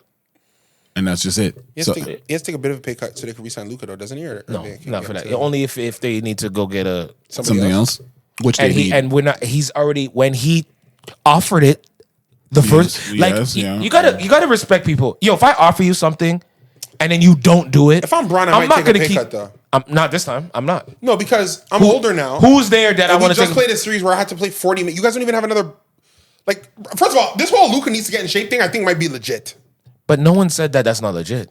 I didn't know how legit it was. But he was injured prior to, so he couldn't even get in the shape that he would want to anyway. No, but he's going to get in shape. He's going to go play in Euro this year. This summer. Luka seems like he always gets hurt on defense. Luka's back will be hurting and he can't guard nobody, but he'll be right. Anyway, sorry, music. No, I mean, we can, let's do speed round in music. Yo, wait, before you, go ahead. I'm just saying, no, just this is the last thing. Yeah. They hate on Braun so much. Yes. Yeah. Please. Yes. I know where you're going. Yeah. That the Braun, they said that he when he hurt himself in that game, they said he was faking the injury. Correct. When we watched him, sprained his MCL. When we watched it happen, yes, we watched and he was down. And he was down, and very much hurt. And they said he's faking it because Also, he lost. And then guess what? He didn't go to the Met Gala with his wife, so they said it was fake. Yeah. He's keeping it up. He's keeping up his story. The facade. Like when you pretend to be sick, not going to school or going to work. This is fucking unbelievable. I'm like, this is actually fucking unbelievable. They don't know what about the adrenaline and the need in a game, and then when it's over, to be like, okay, now I can actually be hurt because I'm actually hurt, and now his adrenaline is different though, because he'll get hurt and still play. So everyone thinks he's okay. Everybody it's his fault. Curry gets hurt, he leaves. It is your fault when you're great for so long. They would have said he's a jerk. He knows they're about to lose, so this is why. And that's a lose-lose situation because he can't lose. So I might as well play hurt because you guys are gonna talk shit anyway. Exactly. OKC up 43-19 by the way in the first quarter. They better slap us. 43-19. Go let him know who's the real MVP, Shay.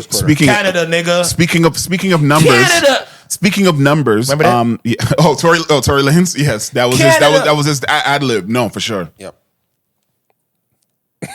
No. Did you have more? No, Canada. Go ahead. No, what else? Because I was saying Shay. I'm like Shay.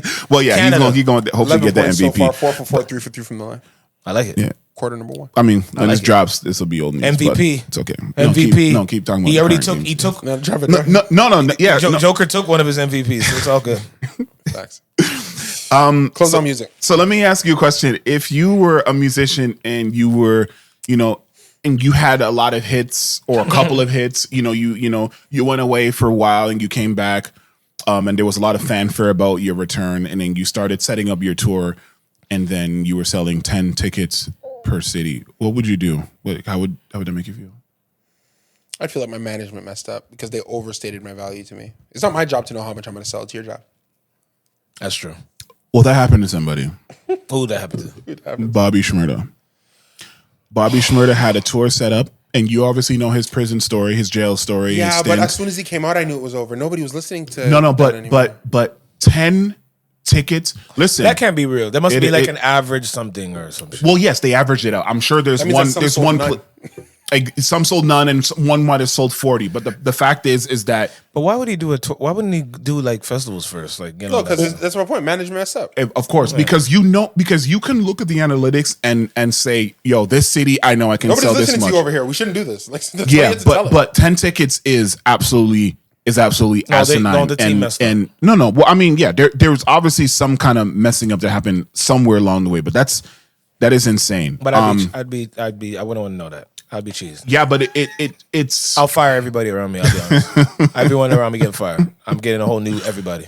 No, there's got to be at least 100 people in every city that he like. Come on, no, but you're just but curiosity. No, you're right. If there's 10 cities, if there's 10 cities and 3 of them had 100 people, or 4 of them had 100 people, but then you said then the rest of the 6, 7 had 0. No, that's 100%. Then that's fucked up. Yes, and speaking, since we're in the numbers segment, so I just want to do a couple shout outs. Shout out to Leon Thomas. Mutt is now 15 on the Billboard, the original, not with Chris Brown, but the Chris Brown version helps it. So he now has something within the top 20. So shout out to him. Nice. Shout out to Busta Rhymes, who got his first diamond record. For what? Now, can anyone think about what song that could be? Potentially, if you just think about a song, Pastor Kavasi. No, but he's a feature on it, so that should pretty much. The Chris Brown. There you go. That is so diamond. Look at me now. I mean, come on. That's a diamond verse. That was. I'm gonna be honest. And that's one of those situations where first you gotta get it, then you gotta do it. Then you gotta everybody was doing it. I even fucking made a parody version of it for work in an embarrassing point in my life. But that shows you sometimes we know Busta and how much he's done. That's one of my favorite. One of my favorite. You know what I mean? All time. And then for him to get his flowers that way, sometimes you can't control where you get your flowers from in terms of that accolade. But it's good that he gets it. And you know what I like about that too? Yeah. Because it's such a monumental. It is. He plays such a monumental part of the song. So because some people get like. They get diamond or they get gold on something they kind of phoned it in, and they were featured, but like no one even remembers that person was on that song. Yeah, like the Kyla girl on maybe the Drake One Dance. What's the song? Even Wizkid didn't do much on it. Even Travis Scott's song was it Goosebumps? Yeah, with Kendrick. Yeah, anytime Kendrick comes on, I always like, wait, Kendrick's on that song? I get those goosebumps every time. Kendrick's on because it never gets to that. If you're in the club, you never get it. Never gets to that. It's the part where he goes. He is on it. And he starts doing all those like weird vocal inflections. But look at me now. We know. Yes. Lil Wayne goes after it. You don't remember. You know with fuck these bitch ass niggas. I'm Lil Tunechi, I'm Lil Boomy, I'm Bill. Yes, because after. Oh yeah! Oh shit! That's the same song. So think and Lil Wayne is on. And Lil Wayne wasn't a slouch. He wasn't a slouch on the record. No, Lil Wayne's never a slouch on any record. How do you follow up on every time? They got to get it. They got to go with it. They got to split it. They got to flip it. They got to do it. Like no, because that's iconic. Because that's iconic. Sorry, yeah, it was like it was. And that's what this guy. This is what he wants Michael B. Jordan to be iconic in everything he goes on the screen instead of just do a good job. Right. OShauN, I was also talking to you about, in Toronto, how we have these iconic Afrobeats artists performing in a big arena setting. I know we have the stadium opening up, the Rogers Stadium, but there's an Afrobeats artists that are coming here because we talked about the big three, and then if Rema was in the big four. So Rema is coming here. Yeah. And by the time this airs, he's probably already been here. And left. Then we had Davido.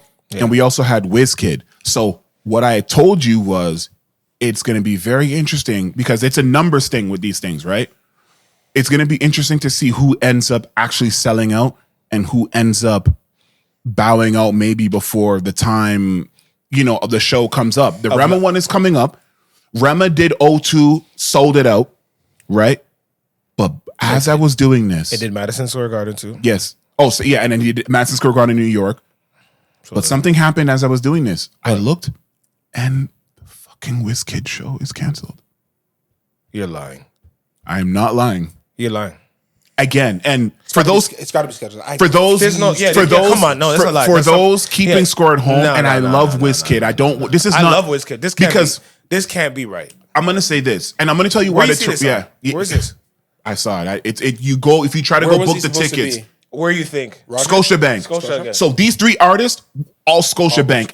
And for context, I don't know what Wizkid has done in Canada, but Rema, we opened on one of his shows. He did History one day and then did Rebel the next day. So those are 2,525 each.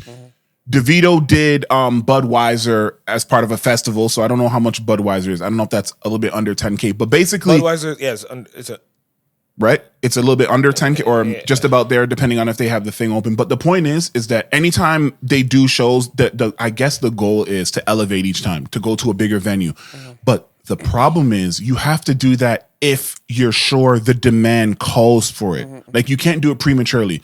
So the fact that Wizkid showing, this will be the third show that is canceled. And I don't like that because this was going to be my indication of where he's at. And especially because the Rema show is coming up, the reason why the Toronto market is different, because you might go, okay, but if they sold out London and New York respectively, then what does it matter? Okay, there's two caveats I want you to think about. Mm-hmm. London there's a direct flight to Africa from Europe. It's a very short flight, and by that I mean there's a lot of immigrants in London and in England and in Europe. It's an easier access. So there's a lot of people, just population-wise. Afrobeats is huge there. The African scene is huge there. Then you look at New York. New York is like 18 million people or whatever the number is. So numbers-wise, there's a lot of people. When you think about Toronto, we don't have that many people. Maybe 2 million max if you talk about the GTA. So to sell out an 18,000-seater in Toronto to talk about where you are musically is a bigger feat than those other markets because they just have more access to people to get there. So that's why it was important to kind of see, because there's been a couple of shows that have been, there and then canceled and rescheduled and whatever. So it's like, I don't know. Hopefully this Rema show goes good. And by the time this releases, it would have gone on. But it's just sometimes you have to be very careful in booking these shows when it comes to Canada. Because Burna Boy, who did the Scotiabank back-to-back, right? Last year back-to-back, he's not even doing a show this year so far. So it's like, you have to ask yourself, sometimes it takes you to kind of, remove yourself and be like, okay, is this something I should be doing right now? And kind of be a little selfless, but it's ego. There's, the need to have to produce, the need to show where you are. But sometimes it's okay. Like with Nav, what he was doing like here, he was doing Scotiabank, but in other markets, he was doing 2,000, 3,000 seaters. It's okay to downgrade depending on where you're at. Like, but a lot of people don't want to do that. So I hope that it goes well, and that he eventually books it, because now that's like 3. If you're a huge Wizkid fan and my cousin this nigga is getting canceled like 2-3 times, it's like, I see it everywhere. This isn't canceled 4 arenas. Arenas, bro. He canceled Atlanta. Oh my! Wait, Atlanta canceled too. Baltimore. He canceled New York. And those are huge. He canceled Toronto. Black audiences. So I don't know what the reason is, and I'm not going to sit here and speculate, but that's absolutely crazy. But let's keep going rapid fire. But I just wanted to hit that. I don't know if you guys saw. I didn't watch the entire thing, but long story short, Rory and Mal, who are part of the Joe Budden podcast, who broke off and did their own thing, they basically were talking about having a debate with DJ Head, which, as we know, with the Kendrick Lamar and Drake beef, DJ Head is someone who apparently don't do that again. has been friends with. What did he do? When niggas do the subtle head nod, I get that. But sometimes all it takes is a head nod. I mean, what? I mean, DJ Head. Right? Yeah. Go ahead. No, go ahead. That was good. DJ Head, who's someone who has known Kendrick Lamar and or the camp for no, don't worry about that. Who's full thing? Huh? The thing that says full? Yeah, that's some cachet thing. We don't look at that one. DJ Head is someone who's claimed to have known the Kendrick Lamar and or the TDE camp for over 18 years, and then who obviously rode heavy for Kendrick during this this generational conflict.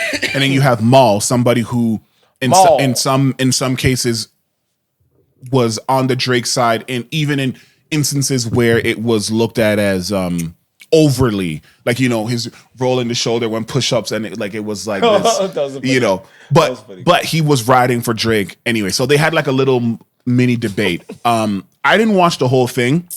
I watched some of it. You watched some of it, right? What were your overall thoughts on, like, I understand. See, the thing with these debates, it's interesting because these are not really designed for people to change their position and what they feel, right? It's really just about you getting your shit off. But is debates even in general meant to get someone to change their mind?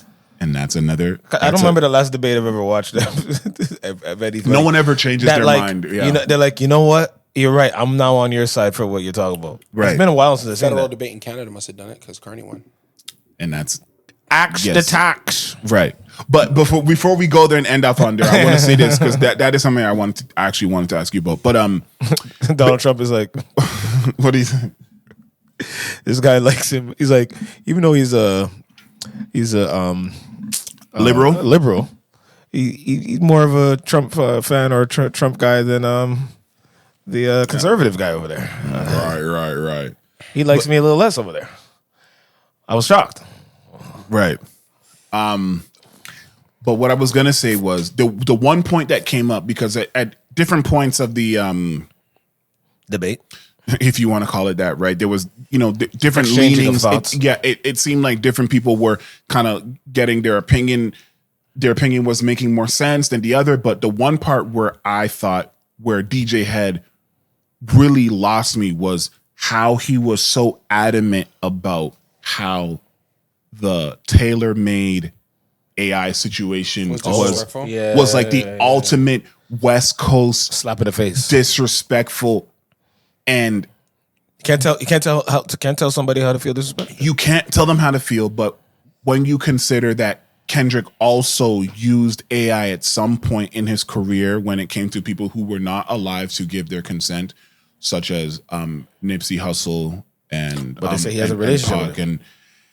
I don't know about the Pac one. I'm talking about the Nipsey one. Right. But even so, if Snoop Dogg reposts the tailor-made thing and thinks it's clever because it's a beef and there is no quote unquote rules, I just think it's interesting to make it such a point when the point of a conflict and a point of a beef is to be the most disrespectful and to make the most noise. So I like that was the part where I'm like, okay, now you're just, because honestly, the amount of people that Tupac had beef with, Faith Evans, fucking Biggie, Mobb Deep, Wendy, like, there's so many people that this guy had conflicts with. Jay-Z, like, Pac would have had a fucking AI track mimicking all these people's voices. I don't care what anybody tells me. If 50 Cent had access to AI during the Ja Rule beef in the 2000s,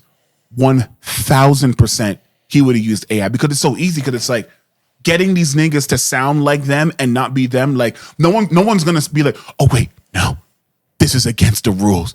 This is against the morals. Oh fucking please! No one's talking about pantsing you in front of your fucking hood somewhere. We're talking about audio and music and getting the crowd to react a certain way. I just think that was the part that I saw that I was like, okay, now you're just trying to stand on like this high horse or whatever. And the other part about it that came out was that apparently Kendrick asked for a fade, to fight Drake, and Academics came out and said that is 100% not true because I talked to Drake and he said that is absolutely cap. Who believed that? You expect me to believe that two guys worth maybe upwards of $500 million each wanted to fight? Because Kendrick's side is they're making it sound like Kendrick offered to fight. Yeah, those aren't the guys worth $500 million. I'm telling you, mean to tell me like, the guy worth upwards of $500 million with corporate sponsors coming all they can't tell you guys can't convince me that Kendrick said, yo, hey Drake, let's run a fade behind some back alley. Like he actually, like him saying that. Now if you're saying somebody in the group there's somebody like Kendrick saying that. Oh, and the other thing too that Academics brought up, which and Drake said no. Oh my god, what's happening? The other thing Academics we can brought just say whatever. You know what? Let's say whatever we want because everyone can say whatever they want. I told you.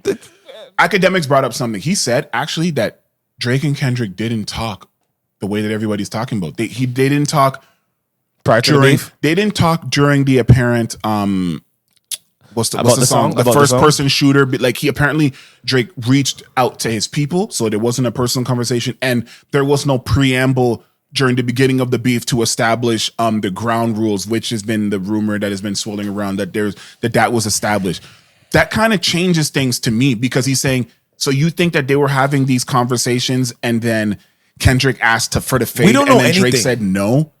And I know, and these guys will never come out and say it. Drake at a Raptors game. Yeah. Mean mugging DeMar DeRozan. While he was playing? Because he was in a music video. Dancing. And at a pop-up show. On the stage. None of this was set up ahead of time. Right. Yeah. I just think I'm just annoyed. I just feel like it would be a conversation. Like it makes sense historically and thematically, you know. If what? Let's to establish the ground rules and say this is what we can and can't say. But just as easily, it could be that was not had because that would explain why things went the way it did. Because if the rumors of the fact that the ground rules was that family was going to be kept out of it, and then the first thing that Drake says Drake accused a man of being a woman beater and accused a woman of being pregnant by his friend. They didn't talk, bro. And no part of that is us just having because why would you go because why would you go back if on something? J. Cole talk because J. Cole just said, "Oh, your music's and weak." They are saying that J. Cole's the actual problem in this whole thing because he was probably the person who was trying to facilitate the Kendrick feature on first person. Yo, hip hop Twitter is ridiculous.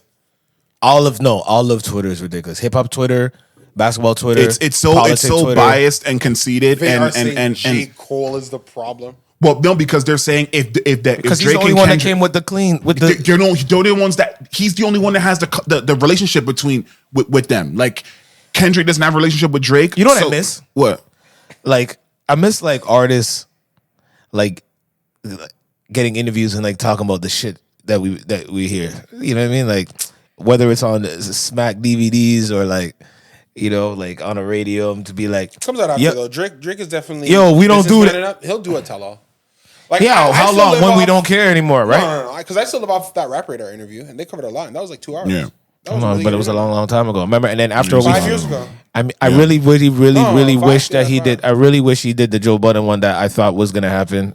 Still happen. And I thought that he was gonna do the. Then there was a confirmation from Nori that he was supposed to do the Drake Champs. For real, yeah. And I don't know what happened to that because that would have been if Drake saw stuff on that show. I know. Oh my God, Yeah. he might tell things that we might be like, wait, Drake, don't tell him all that. I think he'll do it. I don't believe he won't do it. The hip hop outlet interview we want from Drake, he's gonna do. It's still coming. He just does it on his own time. Yes. It took him 10 years I want to do Rap Radar. I know. To be honest, I want Kendrick too, because I'm tired of you guys putting everything only on Drake. Yeah. I want Kendrick Has too Kendrick as well. done any of the? No. He hasn't. He's done some white publications. He's done some magazines that won't ask him magazines anything. You know what I mean? He did an interview Yeah, with Drake does these live streams. Nobody asks him nothing. I don't I know. disagree. I don't want Drake on. Okay, No, I want those. I don't want Drake on Joe Budden though. I don't. I think that'd be I want not it. great. But their relationship goes back because Joe Budden have believed a real in him when Drake and they had when, a real when they no one believed in they him, were so. somewhat. Yeah, but they also have a real issue. And that's fine. It's I girl know, but maybe related. they could Get over it. Yeah, I think. Yo, listen. You think the soul core of their issues all girl related? Yeah, I think so. I watched them. It's still about Terry. Oh my God, I don't know. I saw them during the pandemic. They were on FaceTime. I IG remember, Live, yeah. And I'm like, and they look like it You'd would be be like great, that but would be a great. That's the cool. Yeah, but time. there's a lot of times where it's like, yo, me, you will chat, and we have similar personalities, so it's funny. But I still don't F with you. Yeah, but And I refuse to do something with you that I know is gonna make you eat. Drake is still the guy saying, I know you're gonna eat off this. Trivelle. Joe Budden was the same person that told us. Joe Budden does a Drake interview. He puts it behind Patreon and makes himself $10 million that day. Yo, Joe Budden is the same person that told us during the beef that him and Drake would be texting throughout the beef, and then there was one moment where they stopped texting. That tells me that they have a relationship, yo. That's over now. That's over now, but it's over now, but. It was as recent. The outlets that Drake would recent. do, Drake might pop out with Academics one day. Has Drake done Kai Cenat yet? No, but he's done Aiden Ross 1,000 times. I know because they're all signed to Kick. But But I don't think he'll do because it's a direct because Aiden Ross is a direct competition with Kai, so I don't think that will happen. He can't do Kai. I don't think he will, even though Kai respects him and he likes him. should do Kai. All right, so if he's not gonna do Kai Cenat, he can do Academics one day. I think that eventually will I just come. think Academics too trashy sometimes. I think that's why he's like, I don't want to be with. Maybe, but I mean, he should do. And I definitely think he could do Drink Champs. Oh, he definitely. Well, he's a legend, so you should do. And bro, I think actually him and Kendrick should do. I think his Drink Champs. Yeah. They should sneak and make them. Yes, yes. Yes, we want money. Make them book the same day. Yo, let's shock the world, man. Let's get Drake and Kendrick with security, and they just slowly get saucy. Ooh, and they that would be actually be really. Yo, really I'm trying dope. to bring hip hop together. You guys want to separate everything. That's how they're trying to do. R.I.P. My favorite Drink Champs is Irv. That's my favorite Drink Champs. That was a cold. He was getting lit. That was a cold absolutely, and that's the key. That's how it works. Is Irv is one of the most entertaining people of all time. I know, man. I know, man. R.I.P. Irv. Is this a Jeffrey? It's a Jeffrey. It's a Jeffrey. Yo, he spilled so much fucking tea. He was man. so happy a lot of times, man. Bro, just laughing. Until they came to Ashanti. And then then he it got serious. Bro, forget that. Until they came to J-Lo. Yeah, I don't. I'm so mean to her. She worked with us so much. She cleared so many records. But there was one time I was so upset, so somebody called and I said, "Yeah, what's up?" And I said that J-Lo needed me to make her vocals better. I was crazy. I was off the. You know how I was back then, Nort. Yeah, I was off the Henny. I regret it to this day. Oh, he didn't do it. No, he said he gave her a bad interview. Somebody called for a quote and he gave a bad quote about J-Lo. Yikes. Saying that she needed him to get popping. I mean, which, the argument could be made. No, the argument. People forget what J-Lo was before those Ja Rule records. Yo, If You Had My Love was her first big tune, real smash, and apparently I just found out, which is produced and somebody written else, right? by Dogchild. Someone else was gonna do it, but then Michael Jackson was actually gonna do it. And not only was he gonna do it, but he was gonna take it and repurpose it and make it more to sound like for a man or whatever. But I think they said no, like we need. Oh, Tony, I think it was it Tony Mottola? It was somebody that it was gonna go to someone, and then he took it away and said, "No, we need this for J-Lo," because they were so sure that it was gonna break her through. I think it was Tony Mottola or one of those people, which is fucking crazy. But you know, it's Dogchild, and he worked with everybody. There was a. It's funny that you said that about Michael Jackson, but yes, but I saw a clip of Montel Jordan saying that Incomplete song. You know what Incomplete? Drake got him his release from. Oh yeah, man. Was it that or that was the second point of it. But I was saying Incomplete when they for Drew Hill, that was written for who? For it was supposed to be for Michael Jackson. That was they wrote it for him. Yo. Like that was his. He was supposed to say that. That's why he said that line about money. What? So much money in the account. Saying something about the law shouldn't allow. That was because Michael Jackson had so much. So it's like funny that Cisco was singing that. Oh my God! Got a bank account bigger than the law should allow. That should have been Jackson singing that. But you know but you know me by now. These people, and I think we even talked about it's crazy that all those records that Pharrell wrote for Michael Jackson that ended up going on Justin Timberlake's album.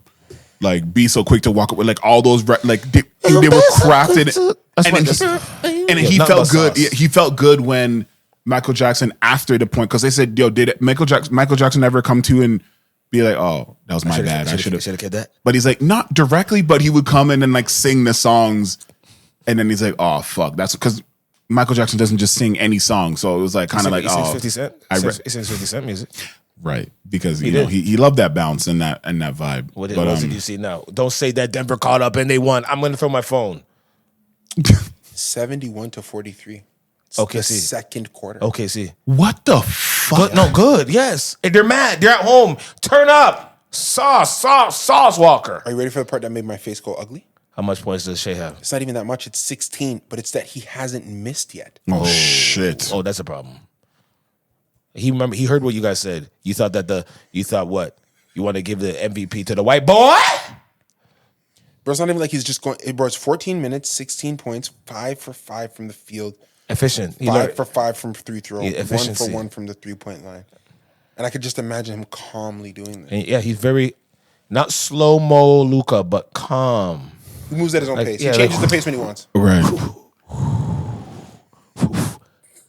It's fucking crazy. Hezzy. Last one, what you got for the money? Hey, must be the money. No, there was a question that I wanted to get, but it's gonna be no, it's not a risque, but it's gonna take a debate. Oh, but just to end off on media news, because I was talking about Sinners and how it's such a great media Ryan Coogler is piece. going to be doing something with X-Files, apparently. Yes, he's doing the reboot of X-Files, which is going to be... They're giving it to him. Yeah, and I can't wait, because I loved X-Files. I loved X-Files. The chick reached out to him, said, anything you need, I got you, babe. Gillian Anderson? Yes. But, I mean, he shouldn't... He doesn't need to recast them in it necessarily as the main leads, because it's the concept of X-Files is it could be any agents dealing with the extraterrestrial and all that shit. So, but anyway, I want to talk about Grand Theft Auto, because GTA 6. Things said that we got pushed again, right? It got pushed again. Yeah, it was supposed to come out this year. It's supposed to come out this year. It didn't come out, and they changed the date to May, I think, of next year. And then they dropped a 2-minute. As soon as everybody talked about how angry they were, and they saw everybody was pissed and like, yo, fuck you guys for doing this. Now we have to stay alive another 365 fucking days, because that's the running joke. All these things that have come out, we got to stay alive, and then they dropped this intricate trailer, 2 minutes, almost 3 minutes. Did you guys see it? Not yet. I have it saved. I just didn't click it. It is. I mean, I saw first few seconds and I'm like, oh, whoa, I can't watch this yet. This looks fire. It's incredible. And it's like a real movie. It's the thing is, because I see a lot of games all the time, different storylines and different things of that nature. But the Rockstar way of telling stories is such an intricate way that no one in gaming has. That's why it has kind of that's why there's such a huge anticipation for it, because not only the advancement of graphics or whatever, but it's the story and how they're telling things now. There's this whole thing about, with the woke culture, and they're like, oh, how are they going to be able to tell the story without being too woke or whatever? They think they're going to go against their roots because they're going to pander too much to being politically correct. I don't think that's the case. With this story, though, the reason why it's a little bit different is because this is going to be the first time where you can play as a man and a woman, the chick who is the main protagonist, girl or him, and it takes place in Miami. They actually, one of the things that was so funny is they had this bearded guy, this black guy, and he's like a mogul who owns a club, a record studio, and his name is Booby Ike. Now, the reason why that struck me as funny is because people are like, yo, this guy looks like Rick Ross. But the thing is, when Rick Ross got his start, there was a guy named Boobie Williams who like got him going and who kind of was the person that put him in the underworld. So I feel like Rockstar, they try to do that to draw parallels to like real life. And they even have like these two girls that are like artists that look kind of like the City Girls. And there's this guy who's like trying to sign them. And like, so it just seems like a very intricate story, and I think it'll be very interesting to see how this plays out over, first of all, the next year, but like how many people get interested in it, because I think one of the things was making women involved is to get women gaming has kind of like increased a lot through the last years. Like that's been something that's kind of like in the last decade that has increased exponentially. So I felt like they probably thought it would be a lost cause if we go and do what GTA 5 did. 3 fucking men again, a black man, an old man, and some fucking Italian guy. Like that'd be stupid. Like they need to get the women involved. And like just the mechanics of the game now, like the BBLs is BBLing, everything's jiggling, the sweat is dripping off of the characters, the drinks is like, but it's a big upgrade. Can't wait to look at it. And I just think it's interesting because in seeing that kind of thing, you ask, why is that so important? Because it's a cultural thing that kind of lets you know where technology kind of is at that point in time. When GTA 5 dropped almost fucking 10 years ago, it was a cultural and a defining thing. And this kind of is doing the same thing for this time. So it'll be very interesting to see, if everyone can stay alive to experience it. But does anyone have anything else to plug before we sign off? There's other things that we'll get to that are their generational conversations. 3 things sports wise. PSG, shout out to Paris Saint-Germain. They sold Kylian Mbappe to Real Madrid, and then this because Mbappe said he couldn't win the Champions League with them. PSG just beat Arsenal today, who beat Real Madrid to punch their spot to the Champions League final. Wow. Oh shit! And when is that? Champions League final is going to be end of May. So there's pain and there's pain. So shout out to Paris Saint-Germain. I think they have a chance of playing Inter from Italy. Second one, boxing. I'm a huge boxing fan. Yeah. There's a huge fight card this past weekend. Turkey Al Sheikh is putting a lot of money behind boxing. So they had a fight card in New York. And they had another fight card in Saudi, like the day after. Canelo fought a guy named William Skull. The day before, Ryan Garcia fought, Devin Haney fought. Okay. I saw Devin Haney fight. Devin Haney looked absolutely shot to pieces. Guy refused to throw a punch. It's probably one of the worst. And I love Devin Haney as a boxer. Oh my God. Shot to bits, man. I really hope it's just that you had to get the ring rust off. Right. That's fine. Maybe it was a while, right, since he last fought, though. A year ago when he lost to Ryan Garcia when he got touched up. So maybe in the fight right after that, Ryan Garcia got smashed up. Looked shot to pieces. It was not good. Which is embarrassing because it's almost like, man, were you really on crank? Because guys are on crank. They have the confidence. So both of you guys look shot to pieces. Teofimo won his fight and looked good that night. Yeah. The night after, Canelo Alvarez fought William Skull. He also looked shot to pieces. No, and because the guy was moving around a lot, but as about you got to cut off the ring, you got to hit him. The fact that Canelo couldn't do that, I'm going to say this, I'm going to say it now.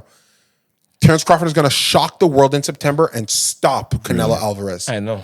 Based off what I saw against William Skull. If that's what he's bringing up. That's what he's going to look like. Yeah, where if the guy has, because Canelo's footwork has always been bad, but they looked atrocious.